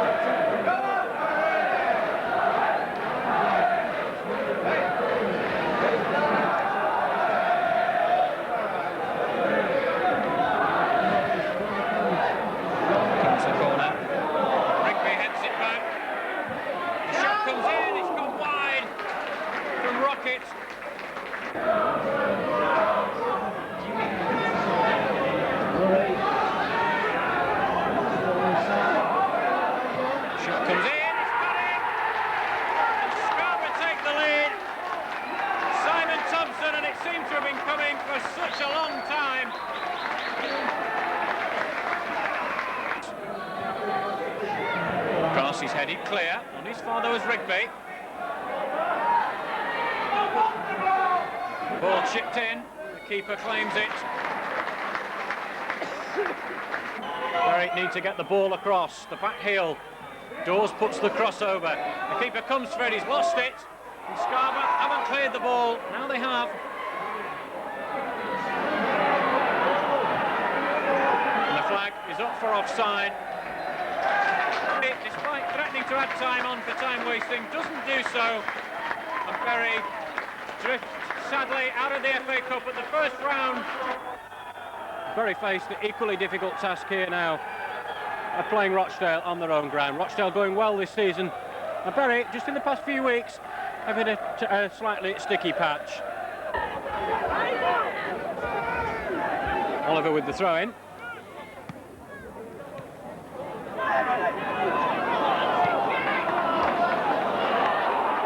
Bowden, and Bowden puts a good shot in. Oh, what a goal from Bowden! Well, what a strike! 20 yards out was John Bowden, and Rochdale have the lead.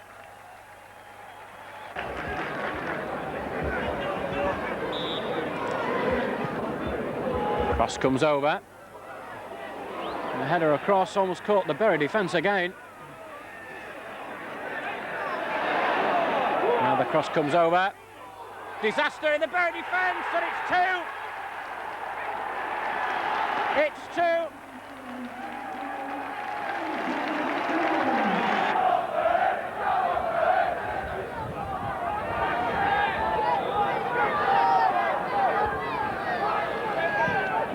Here comes the corner. Kelly.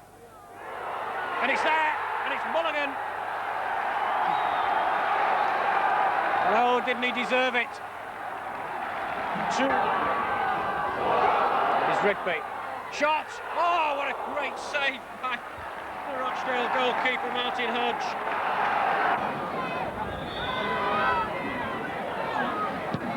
Blasted in. No, it's come out. Oh, what a save by Bracey. Oh, and Rochdale's poor Oh, Butler holds his head, he can't believe it, he struck the bar. Klaus. Kelly. Still Kelly. Carter. Well, comes across. Oh! Well, Mulligan got his head to it. Rochdale have won this local derby. 2 goals in the opening 11 minutes. A smashing shot from Bowden and a scrum. We've had a minor disaster. The previous tape snapped and we've had to get hold of another tape and get it to a place where we could tape the whole game. As I say, you've missed 6 minutes of the game. It's 0-0. Bury have had a couple of free kicks on the edge of the penalty area in this game against Darlington. A bottom of the table clash really. Bury having dropped down the league. And the referee says no penalty, but it doesn't matter. It doesn't matter. Because Tony Kelly has put Bury in front. And weren't we lucky in the change of tape? Rigby will leave the free kick for Nicky Dawes, but he takes it short to Rigby. Might look for a shot, Rigby. No, gets the 1-2. Good play from Bury. Ball comes across. Oh, it's gone in. Well, do you give that to Tony Rigby? Or is it an own goal off Laurie Pearson? My feeling is it's an own goal from Laurie Pearson. Wellington's Robbie Painter just asking the linesman whether or not it was he who was caught offside. I don't think he's received a response yet.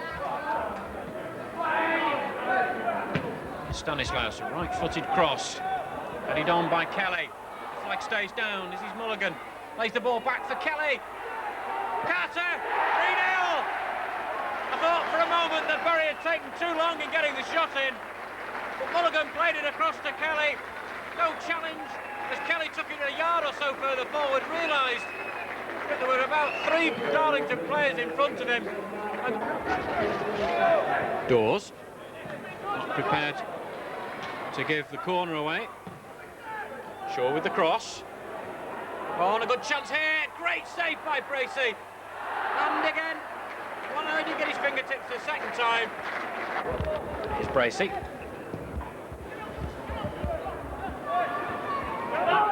Rouget by Rigby. The flag stays down again. Here's Mulligan. Oh, good save. Mulligan again. It's hit the post. He holds his head. He just can't believe it. Kelly having to really battle. Here's Mulligan. Still Mulligan. Good save by the keeper. Oh, he got the ball at the second attempt as well. Reed. Back for Jackson. Bury trying to take a more direct route. Here's Morget. Rigby. The flag stays down. Here's Carter. Good play by Carter. Can he make it pay? Oh, and he just put it wide. The goalkeeper really thought about. Lots of room for Hughes on this near side. The ball played through. Oh, just too overhit. Oh, but Kelly's won it back. Kelly. Good save by the keeper. Good progress. Wide for Kelly. Still Kelly. Challenge was good.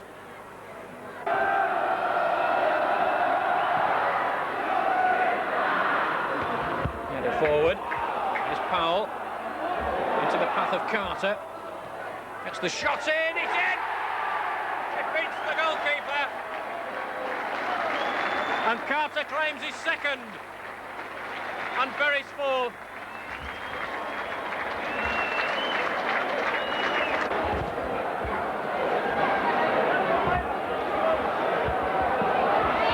Seemed a long time coming, that fourth goal.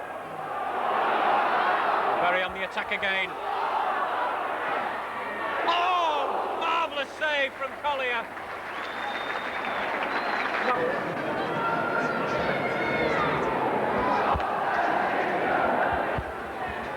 Over comes the corner. Oh, and there it is, it's gone in now.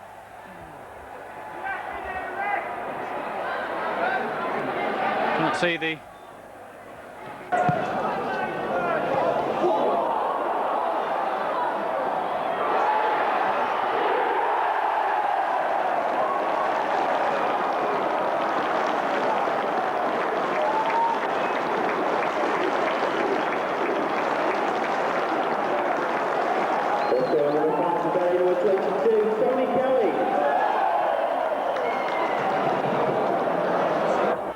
Darlington Park for tonight's Autoglass Trophy first round match.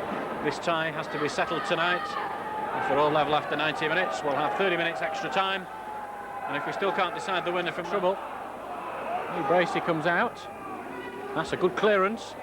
He's beaten the offside trap. Here's Rigby.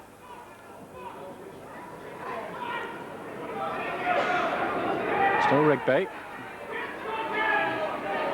Back to Stanislaus.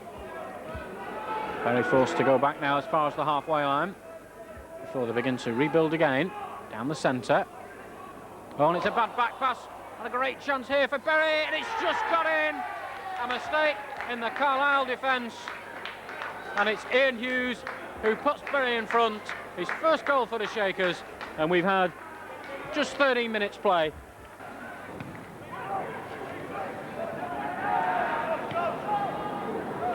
Rigby.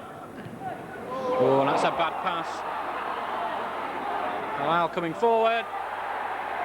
Is that going to be a penalty? Yes, it is. Well, a bad pass from Berry. The penalty given. To take the penalty. Oh, and it's just sneaked in. Bracey went the right way. I think he might have even got a hand to it, but he couldn't keep it out. Have a man over. Don't need him as the ball's played in. It comes all the way through. Oh, and it's just gone wide, I think, from Powell. Challenged by Carter, but the ball doesn't drop for Berry. Spread wide by Daniel Graham.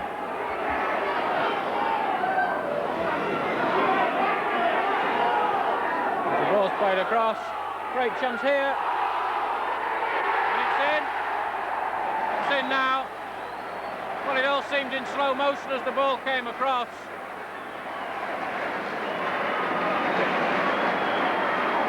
And it's number 9, David Reeves, who's put Carlisle in front.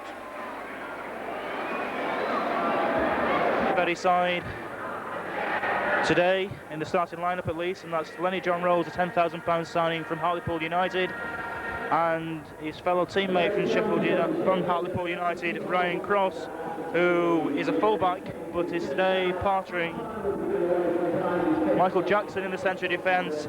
He is here at Gig Lane on a month's loan. A new rash challenge.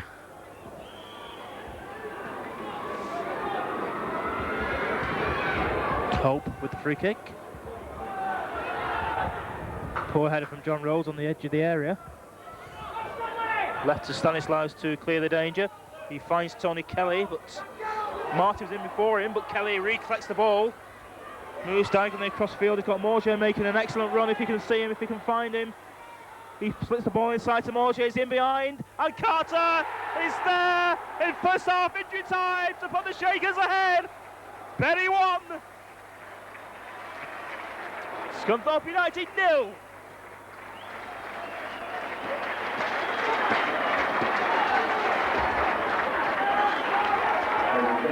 "30 seconds or so.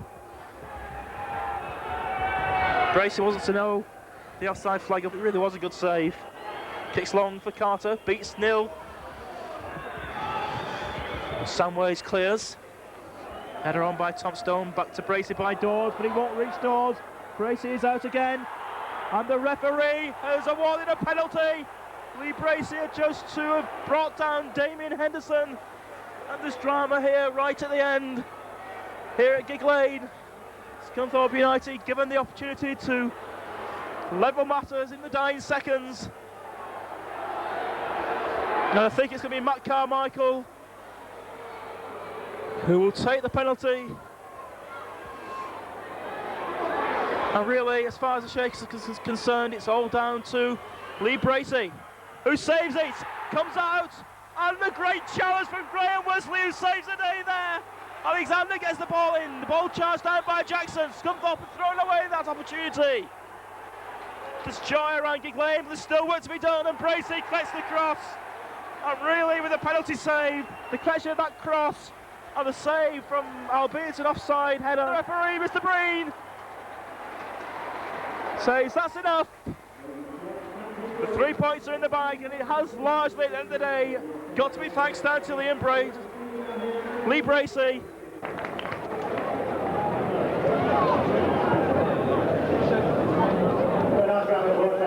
James Mason instead.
clearance. And Stevens sprints and gets there first, waits for support. Again, Stanislaus is offering himself. Stevens keeps going, gets the crossover, the header back in. And very desperate to try and get a shot in. And the ball chucked in again. But Carter couldn't. Tony Kelly to take the corner.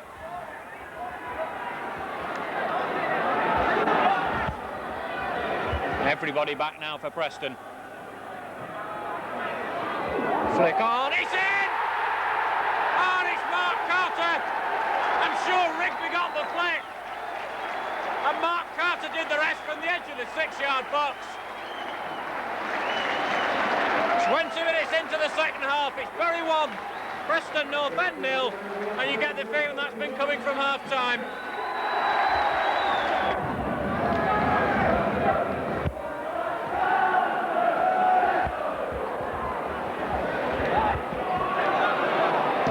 Chipped on.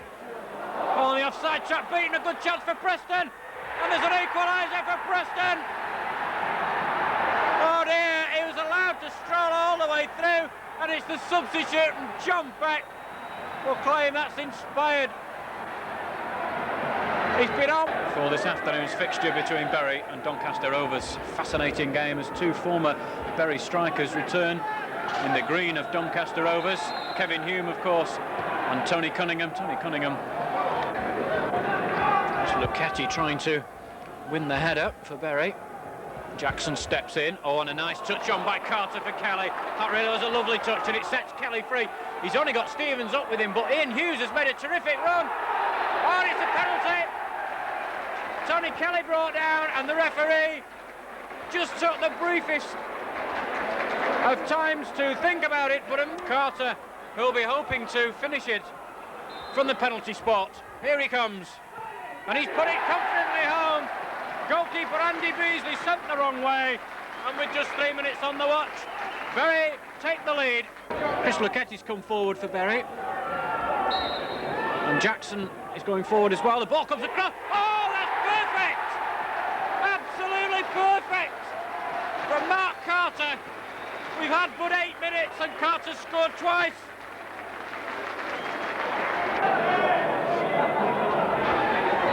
Luketti and Jackson have both gone forward. As the ball is played in. Jackson, Luketti, it's 3. Confusion in the centre as Jackson challenged for the ball, and it fell for his centre-half partner, Chris Luketti. Towards Luketti, headed cleared up by Cunningham.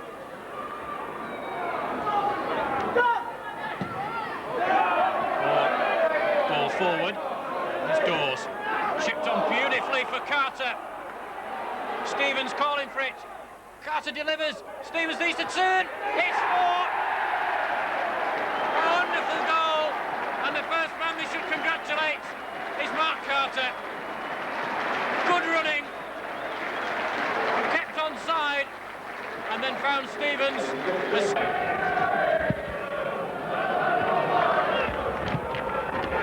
Warm welcome to Springfield Park for Bury's second visit of the season. Hughes gives the ball away to Lyons. Wigan struggling to stay onside. Well, the flag stays down. The ball driven across. Surely it's a goal. Must be now. And Wigan have scored. A disaster in the Bury defence.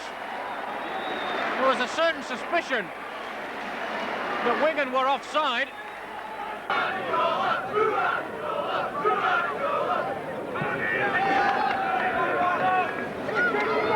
Duffy laying the ball back. Skipper chips the ball in towards the penalty area. And the header down, the shot comes in, and it's a good job. I think Chris Luketti took that. Oh, well, I said it's a good job. Chris Luketti took a deflection off him because it looked to have been going for the top corner. But Neil Morton has put Wigan 2 up. High, long clearance. Met by Skipper. Carriage will prevent the ball going out. Well, given straight to Carter. Great chance here for Bury. He put it in, and that's great work by Carter. A disaster for Wigan. Out on their right, and Carter nipped in. And here's Carter. Picked up by John Ryan. Ball forced across. Here's Kelly. Looking to put the ball into Mark Carter's path. Well, I'm not sure what the linesman's flagging for, but the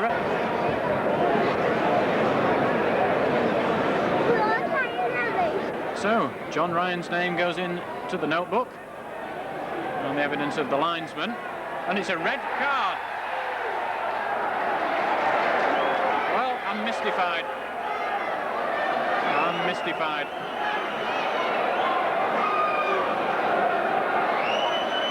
Berry down to 10 men.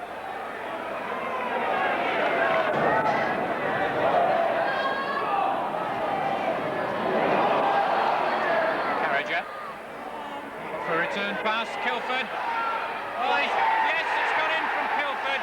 He took it well. Carriger played the ball to him. He shook off the challenge, and it just bobbled inside the post. With 11 minutes left, it's Wigan 3. This is what it's all about. Tonight's game is won by the police in the United against drugs. It's trying to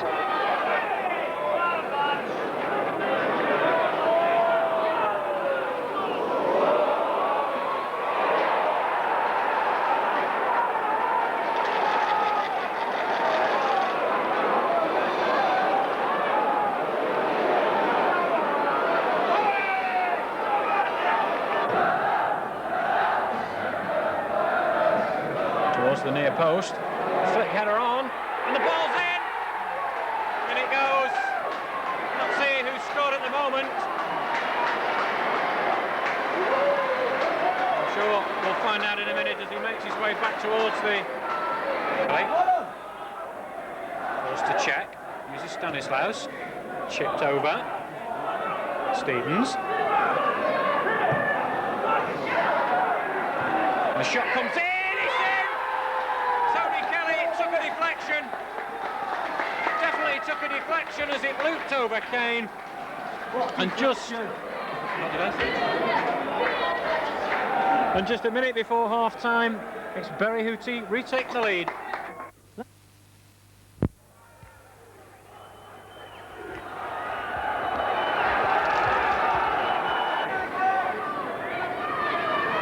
Dawes towards the far post. Luchetti! Well, and then Carter got in on it. Luchetti was having a terrible battle to actually get his head to the ball, and then when he did, he headed it down.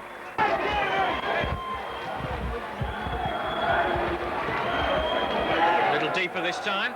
Oh, and it's in! Scarborough have scored. And amongst that group of players is the man who scored the goal, but I can't tell you who it is.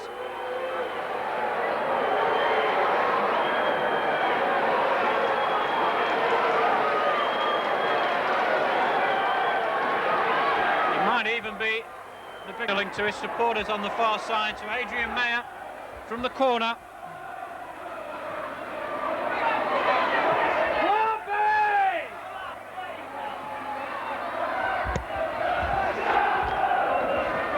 Jackson.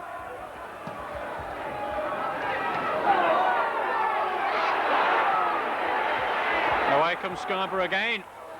Here goes White. Chance of a second. Oh, great save. And it's two. Two in a minute. Two in a minute, and Scarborough have turned this game around. The second one is Whittington.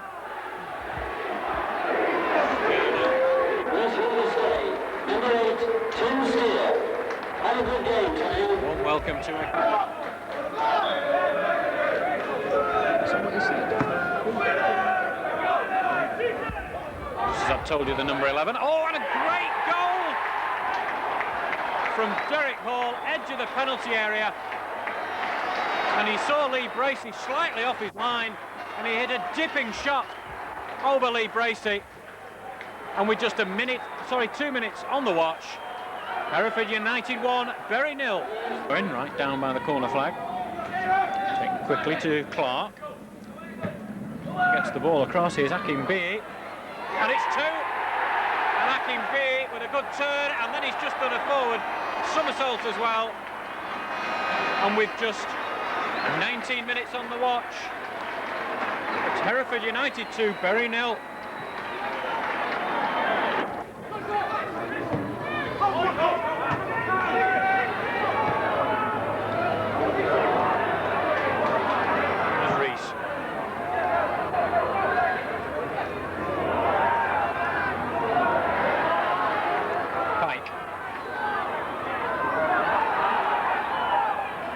Pike. Ball comes across, number 3, that's finished the game.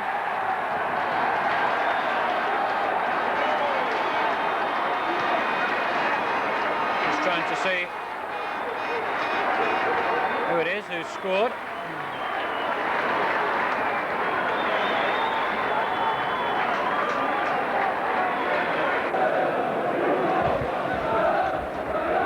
Defeats in 4 games for the Shakers has prompted manager Mick Walsh to ask in his programme notes today, do we have a crisis?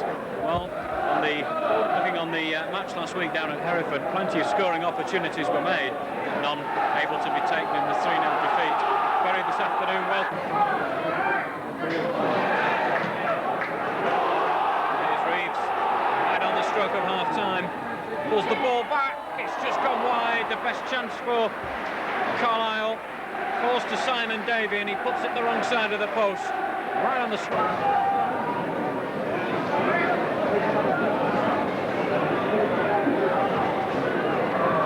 Stevens, his counter. Wide for Kelly. Dawes. Stevens, good turn. Can't just quite get enough space. It's a great shot.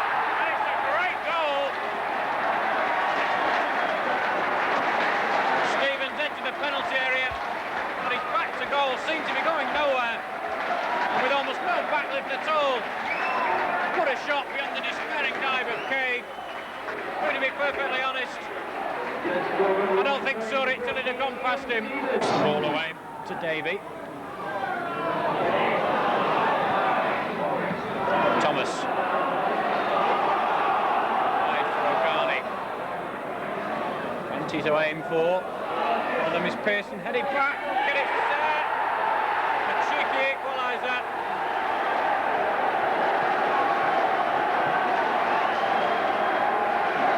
Wood.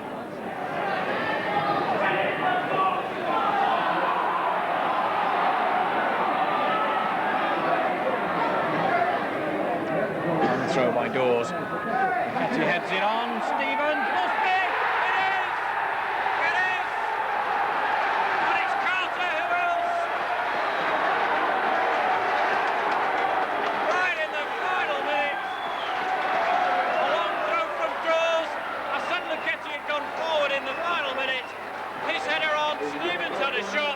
Carter's road to success wasn't easy. He's the ultimate late arriver. So what do you think? Yeah, got caught by the police on the motorway speeding. How fast? Allegedly 91. So it's a club fine and a fine from the police as well? Not a good day, is it? Not yet. Who are you going to take it out on? Hopefully this lot here. Right, I better let you get there. You can get in trouble from the top. His timing on the pitch is much more to his manager's liking. Not only the goals he scores, but he leads the line well, he brings other people into play. I just wish I could have got him a few years ago, but a lot of managers would say that. He's just 33, having an excellent season, and like he is, turning out to be a bargain. You've been worth that £6 grand, haven't you? Well, money well spent, wouldn't it?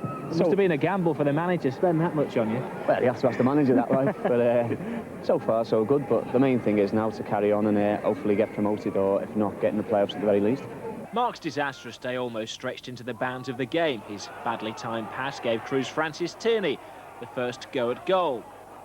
Bury weren't given much hope against the league leaders with the best home record in the division, but 5 minutes before half-time, Alex goalkeeper Mark Smith's missed punch gave Tony Kelly the chance to give the game a whole new outlook.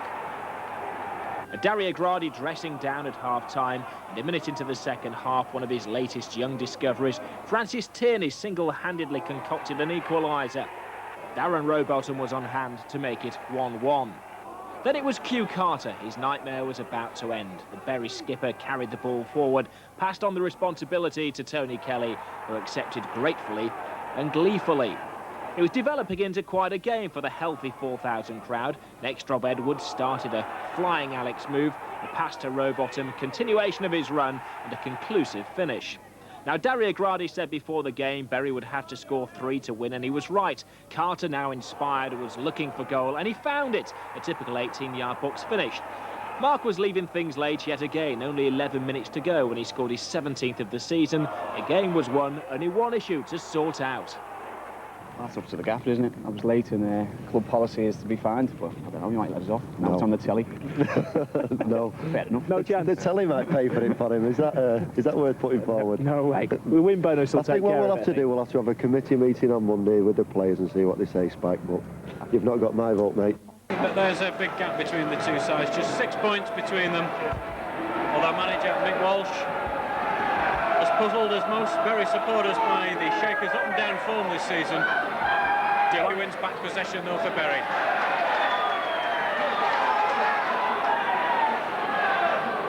Run for it. It's Stevens.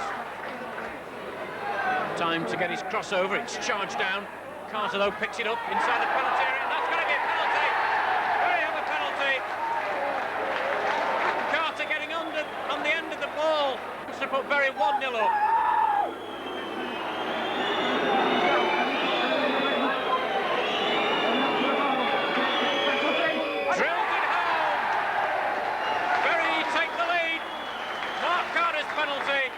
His 18th goal of the season.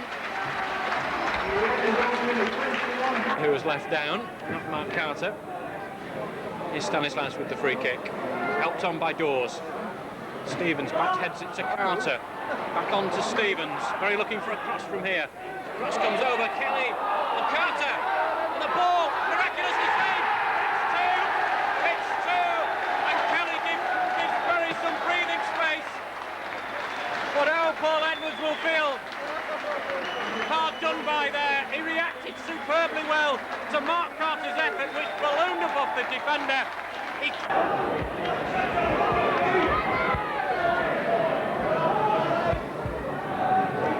Ahead of cross, here's Spink. Just Clark in the centre. He's been joined by a couple of other players now.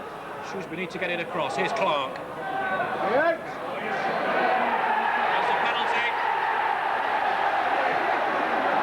By Morget. 20 minutes into the second half then.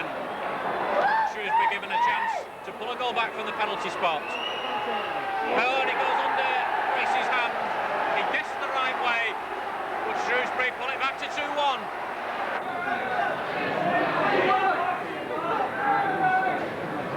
Spink. Taylor, this is looking dangerous. And Shrewsbury equalised, and it's Dean Spink. Spink with 16 minutes left.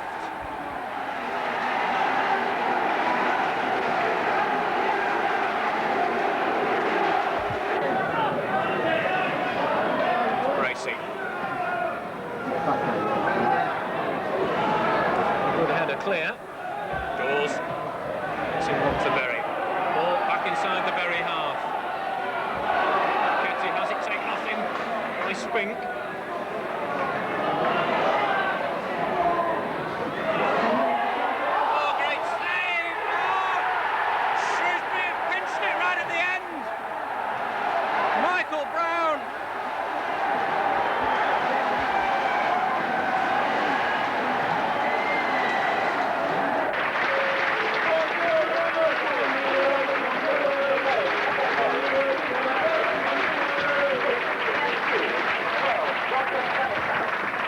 At 7th and Wycombe a few places below them in 11th from the last 6 league games, but a win last Saturday should have boosted Wycombe's morale.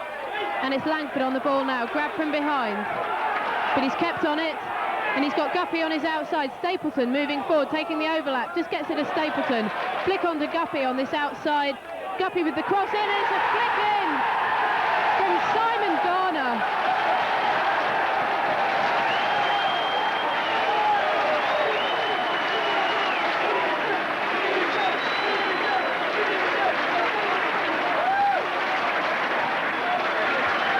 That's the way to start a game off.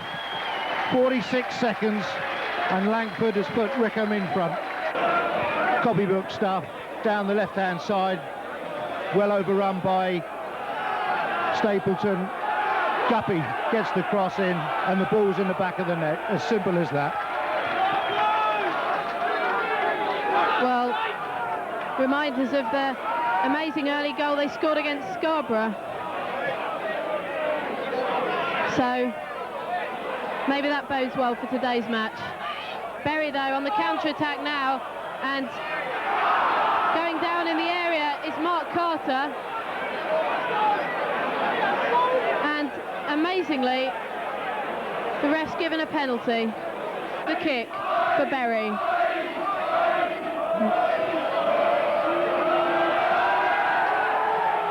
And it's into the right-hand corner, and there wasn't a lot Paul Hyde could do to stop that one. So Mark Carter brings up his total for Bury to 19 goals so far this season. Some nice work going on between the players, but Ryan sending it back.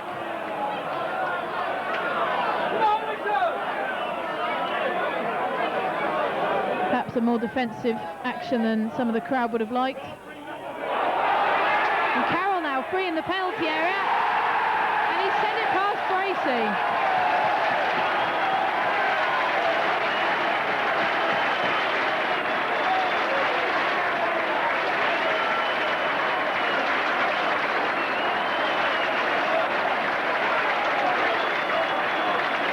Well, that's the goal they've been pushing for some time. Lane, where Bury have Lincoln City as visitors this afternoon, and it's 2 straight defeats for the Shakers.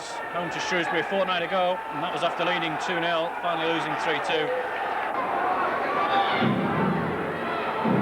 Rigby, he's just over the crossbar. Hans Hughes. Ball played nicely on by Lincoln to Kelly. Only Carter up. Stevens now joining him. Kelly cuts inside. He might try a shot from here. It's saved though by Pollitt, just on the edge of his 6-yard box. Ronnie Morget quickly. Bury have a corner though. It'll be Tony Rigby to take it. Just 12 minutes left. Met by Morget, and he's in! Well, this game seemed to have 0-0 written all over it, and Ronnie Morget produces a goal with just 12 minutes left.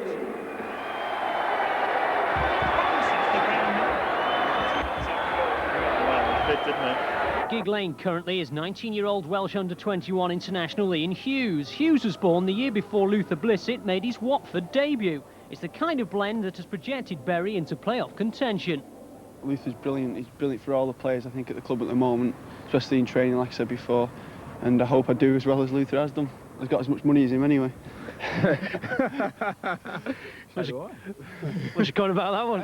I don't know what he's on about, all this money stuff. I don't know why it always got to come down to money. I mean, you've got to basically enjoy the game, haven't you, is what it's all about. Enjoying the game for free are fans under 12 in Bury's latest ambitious scheme. It's been very successful. We've had as many as 500, and I think the minimum we've had is about 300.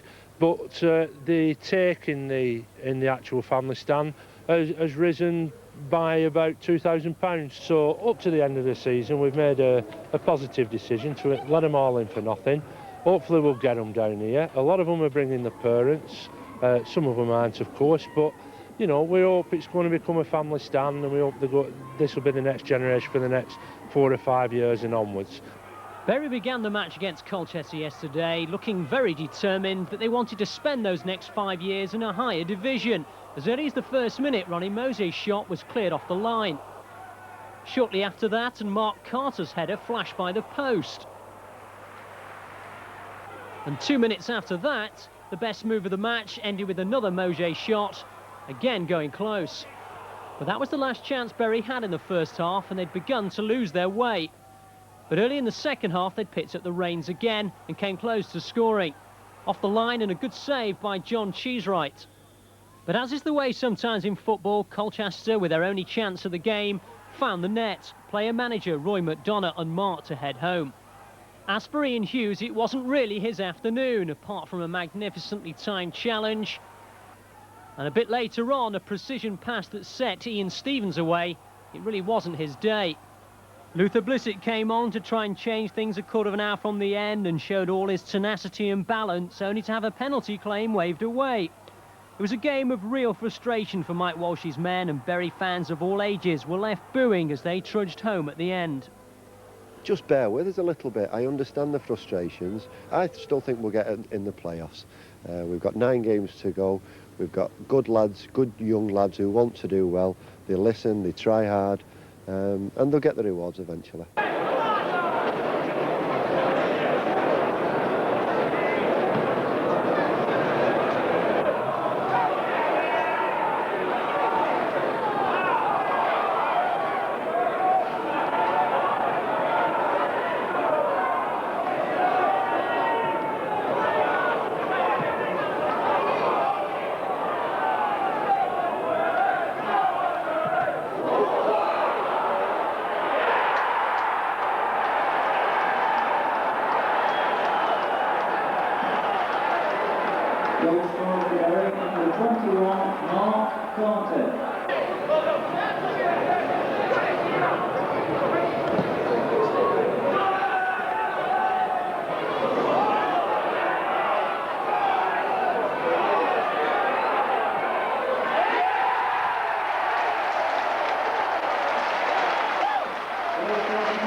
Plays the ball out for a throw-in. The throw-in's quickly taken though to Cross.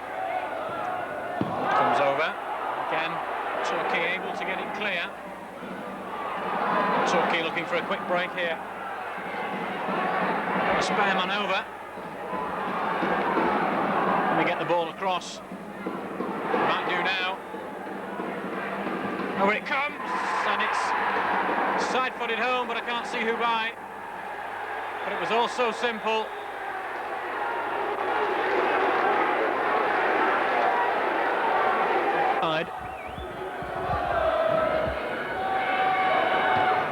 Heading clear, but it's picked up by Rigby. A dipping shot! Oh, well, that really deserved to go in. Came back off the crossbar, hit the goalkeeper, and went out for a corner. How unlucky can you get? With Bracey. Carter with a flick on for Kelly. Good break here for Bury. Oh, Kelly's shot saved and the ball out for a corner.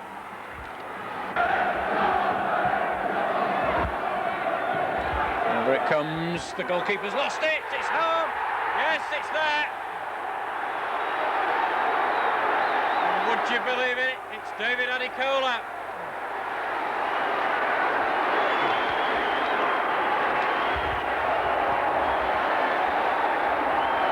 Opportunity on the edge of the box.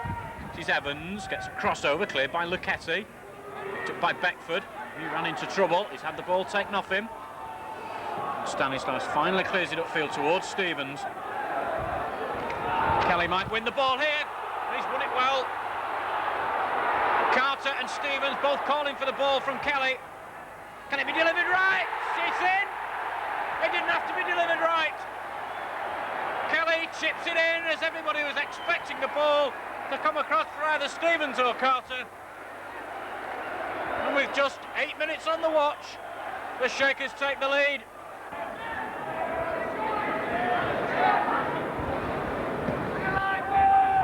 All catches in the wind. Here's Stevens. Rigby misses his kick completely. Challenged by Stanislaus, but still a good chance here for Peer. It's the equaliser from Peer, right from the edge of the penalty area.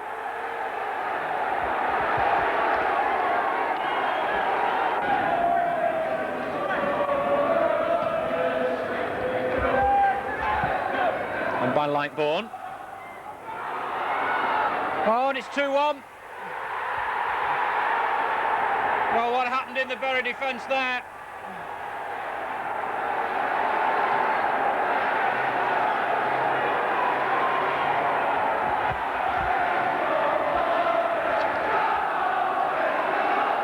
Martin Butler, the number 9.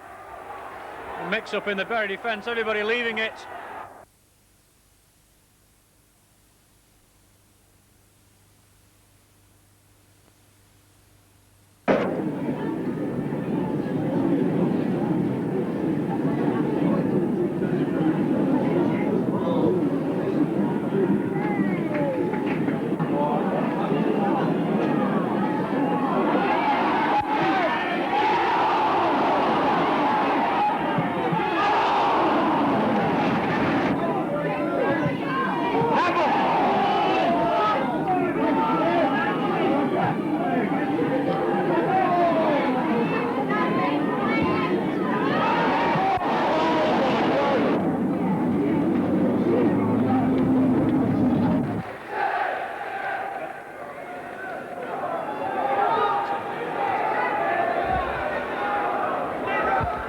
So the first corner of the game has come Chester's way.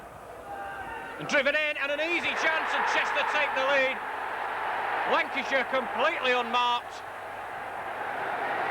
And with just 7 minutes on the watch, it's Chester leading by 1-0.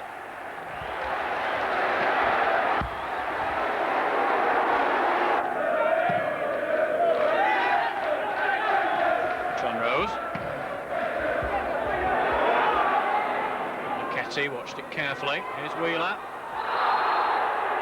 Foul on Wheeler. Chester have a free kick right on the edge of the penalty area.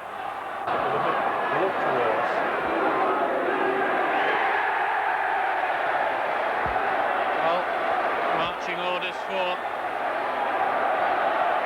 Chris Lucchetti. Very down to 10 men.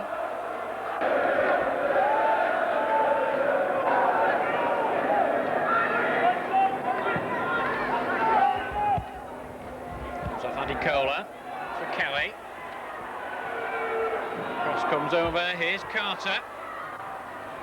And in he goes, and Andy Cola gets the equaliser. Oh, would you believe it? And that stunned Chester, because in all honesty they were coasting to victory. But it's Andy Cola again off the substitutes bench.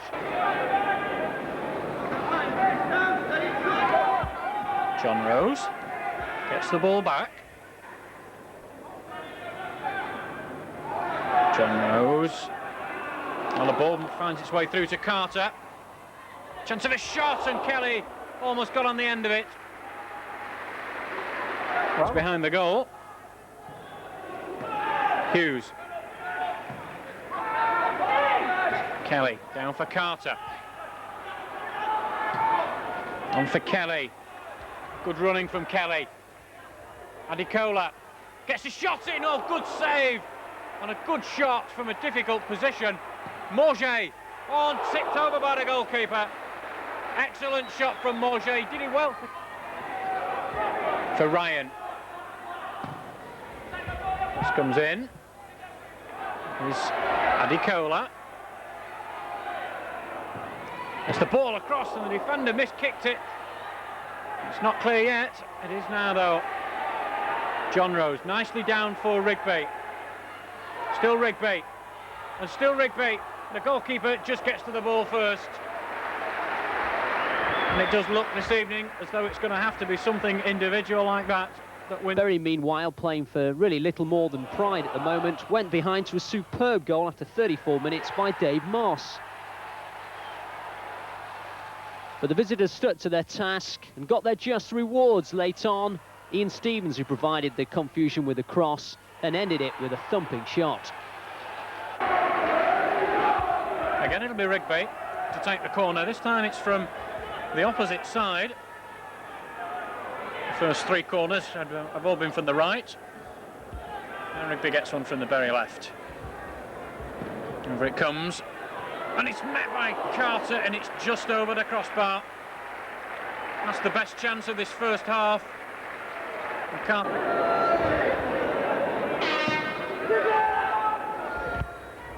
Came off Jackson. Anderson missed it. Owen Hughes, has he made a mistake? The ball was cleared in the end by John Rose. And it'll be a corner.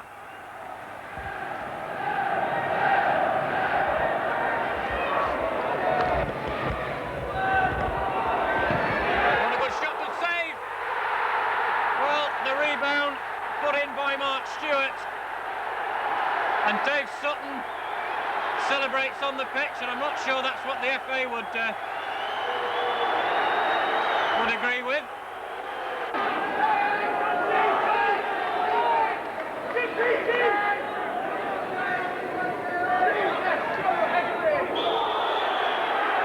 Free kick. Well, I'm afraid Tony Rigby is going to be sent off. That was really stupid by Tony Rigby. 7 minutes left and Bury down to 10 men, no doubt about it. Rigby, really stupid.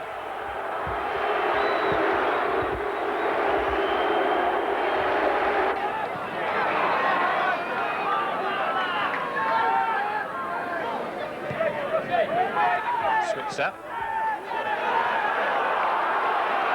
Away from Darlington with a bit of space here. Hughes tracking back, Chapman here. Wide on the Darlington left.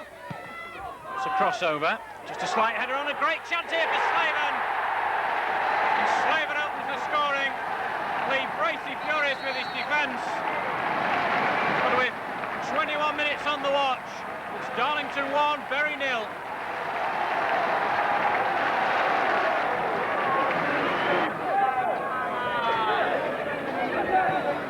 Stevens gets his shot in, it's just wide though.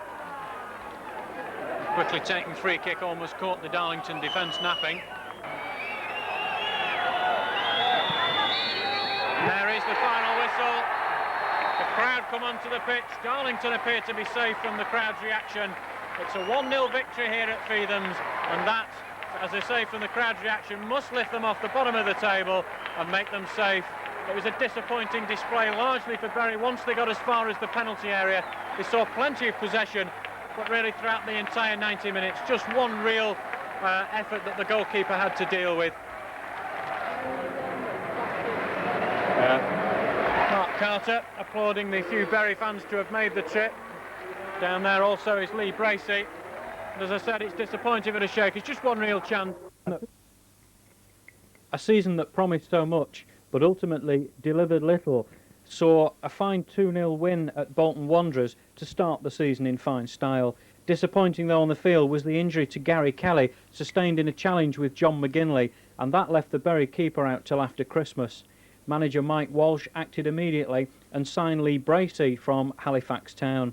He went back later to sign Chris Lucchetti, who would partner Michael Jackson at the heart of the Shakers' defence, with Bury having lost their previous centre-half partnership, Peter Valentine to Carlisle and Alan Nill to Scunthorpe just as the season was starting. Another player to leave the Shakers was Liam Robinson as a striker. He left for Bristol City in a £130,000 deal, and Kevin Hume also left to join Doncaster Rovers. Manager Mike Walsh plugged that gap by signing Mark Carter, a fine £6,000 deal from Barnet, the striker going on to score 20 goals. Initially he would be partnered by Luther Blissett, but that partnership didn't really work, and Luther Blissett left later in the season to go on loan to Southport. Ian Stevens joined Mark Carter to play alongside him in the in the forward line. The cup competitions provided little monetary reward. The fine 2-0 win at Bolton Wanderers was reversed when Bolton won 2-0 at Gig Lane, the Shakers finally going out in a penalty shootout. The FA Cup saw defeat at the first attempt when Scarborough won 1-0, and in the Autoglass Trophy, defeat there again its matches with Stockport County and Carlisle meant Bury failed to make the knockout stages. In the league, the form started as the previous season, with the Shakers dipping dangerously close to the relegation zone. 20th spot was being occupied by late September. But again, as in the previous season, an upturn in fortune saw the Shakers steadily rise over the winter period, so that by the end of February, and a fine 4-2 win at Crewe Alexandra, the Shakers win 7th spot and within striking range of a playoff place. Just 13 games left to play and everything to play for. But the Shakers could manage just one win in that closing 13 games to finish the table in a disappointing mid-place. Off the field, the Southside development continued, and by the end of the season, the fans could see that there was just the seats to be put in place. Those seats were put in place so that the Lacrosse World Championship could be held at Gig Lane in July, and that would provide the opening of the South Stand.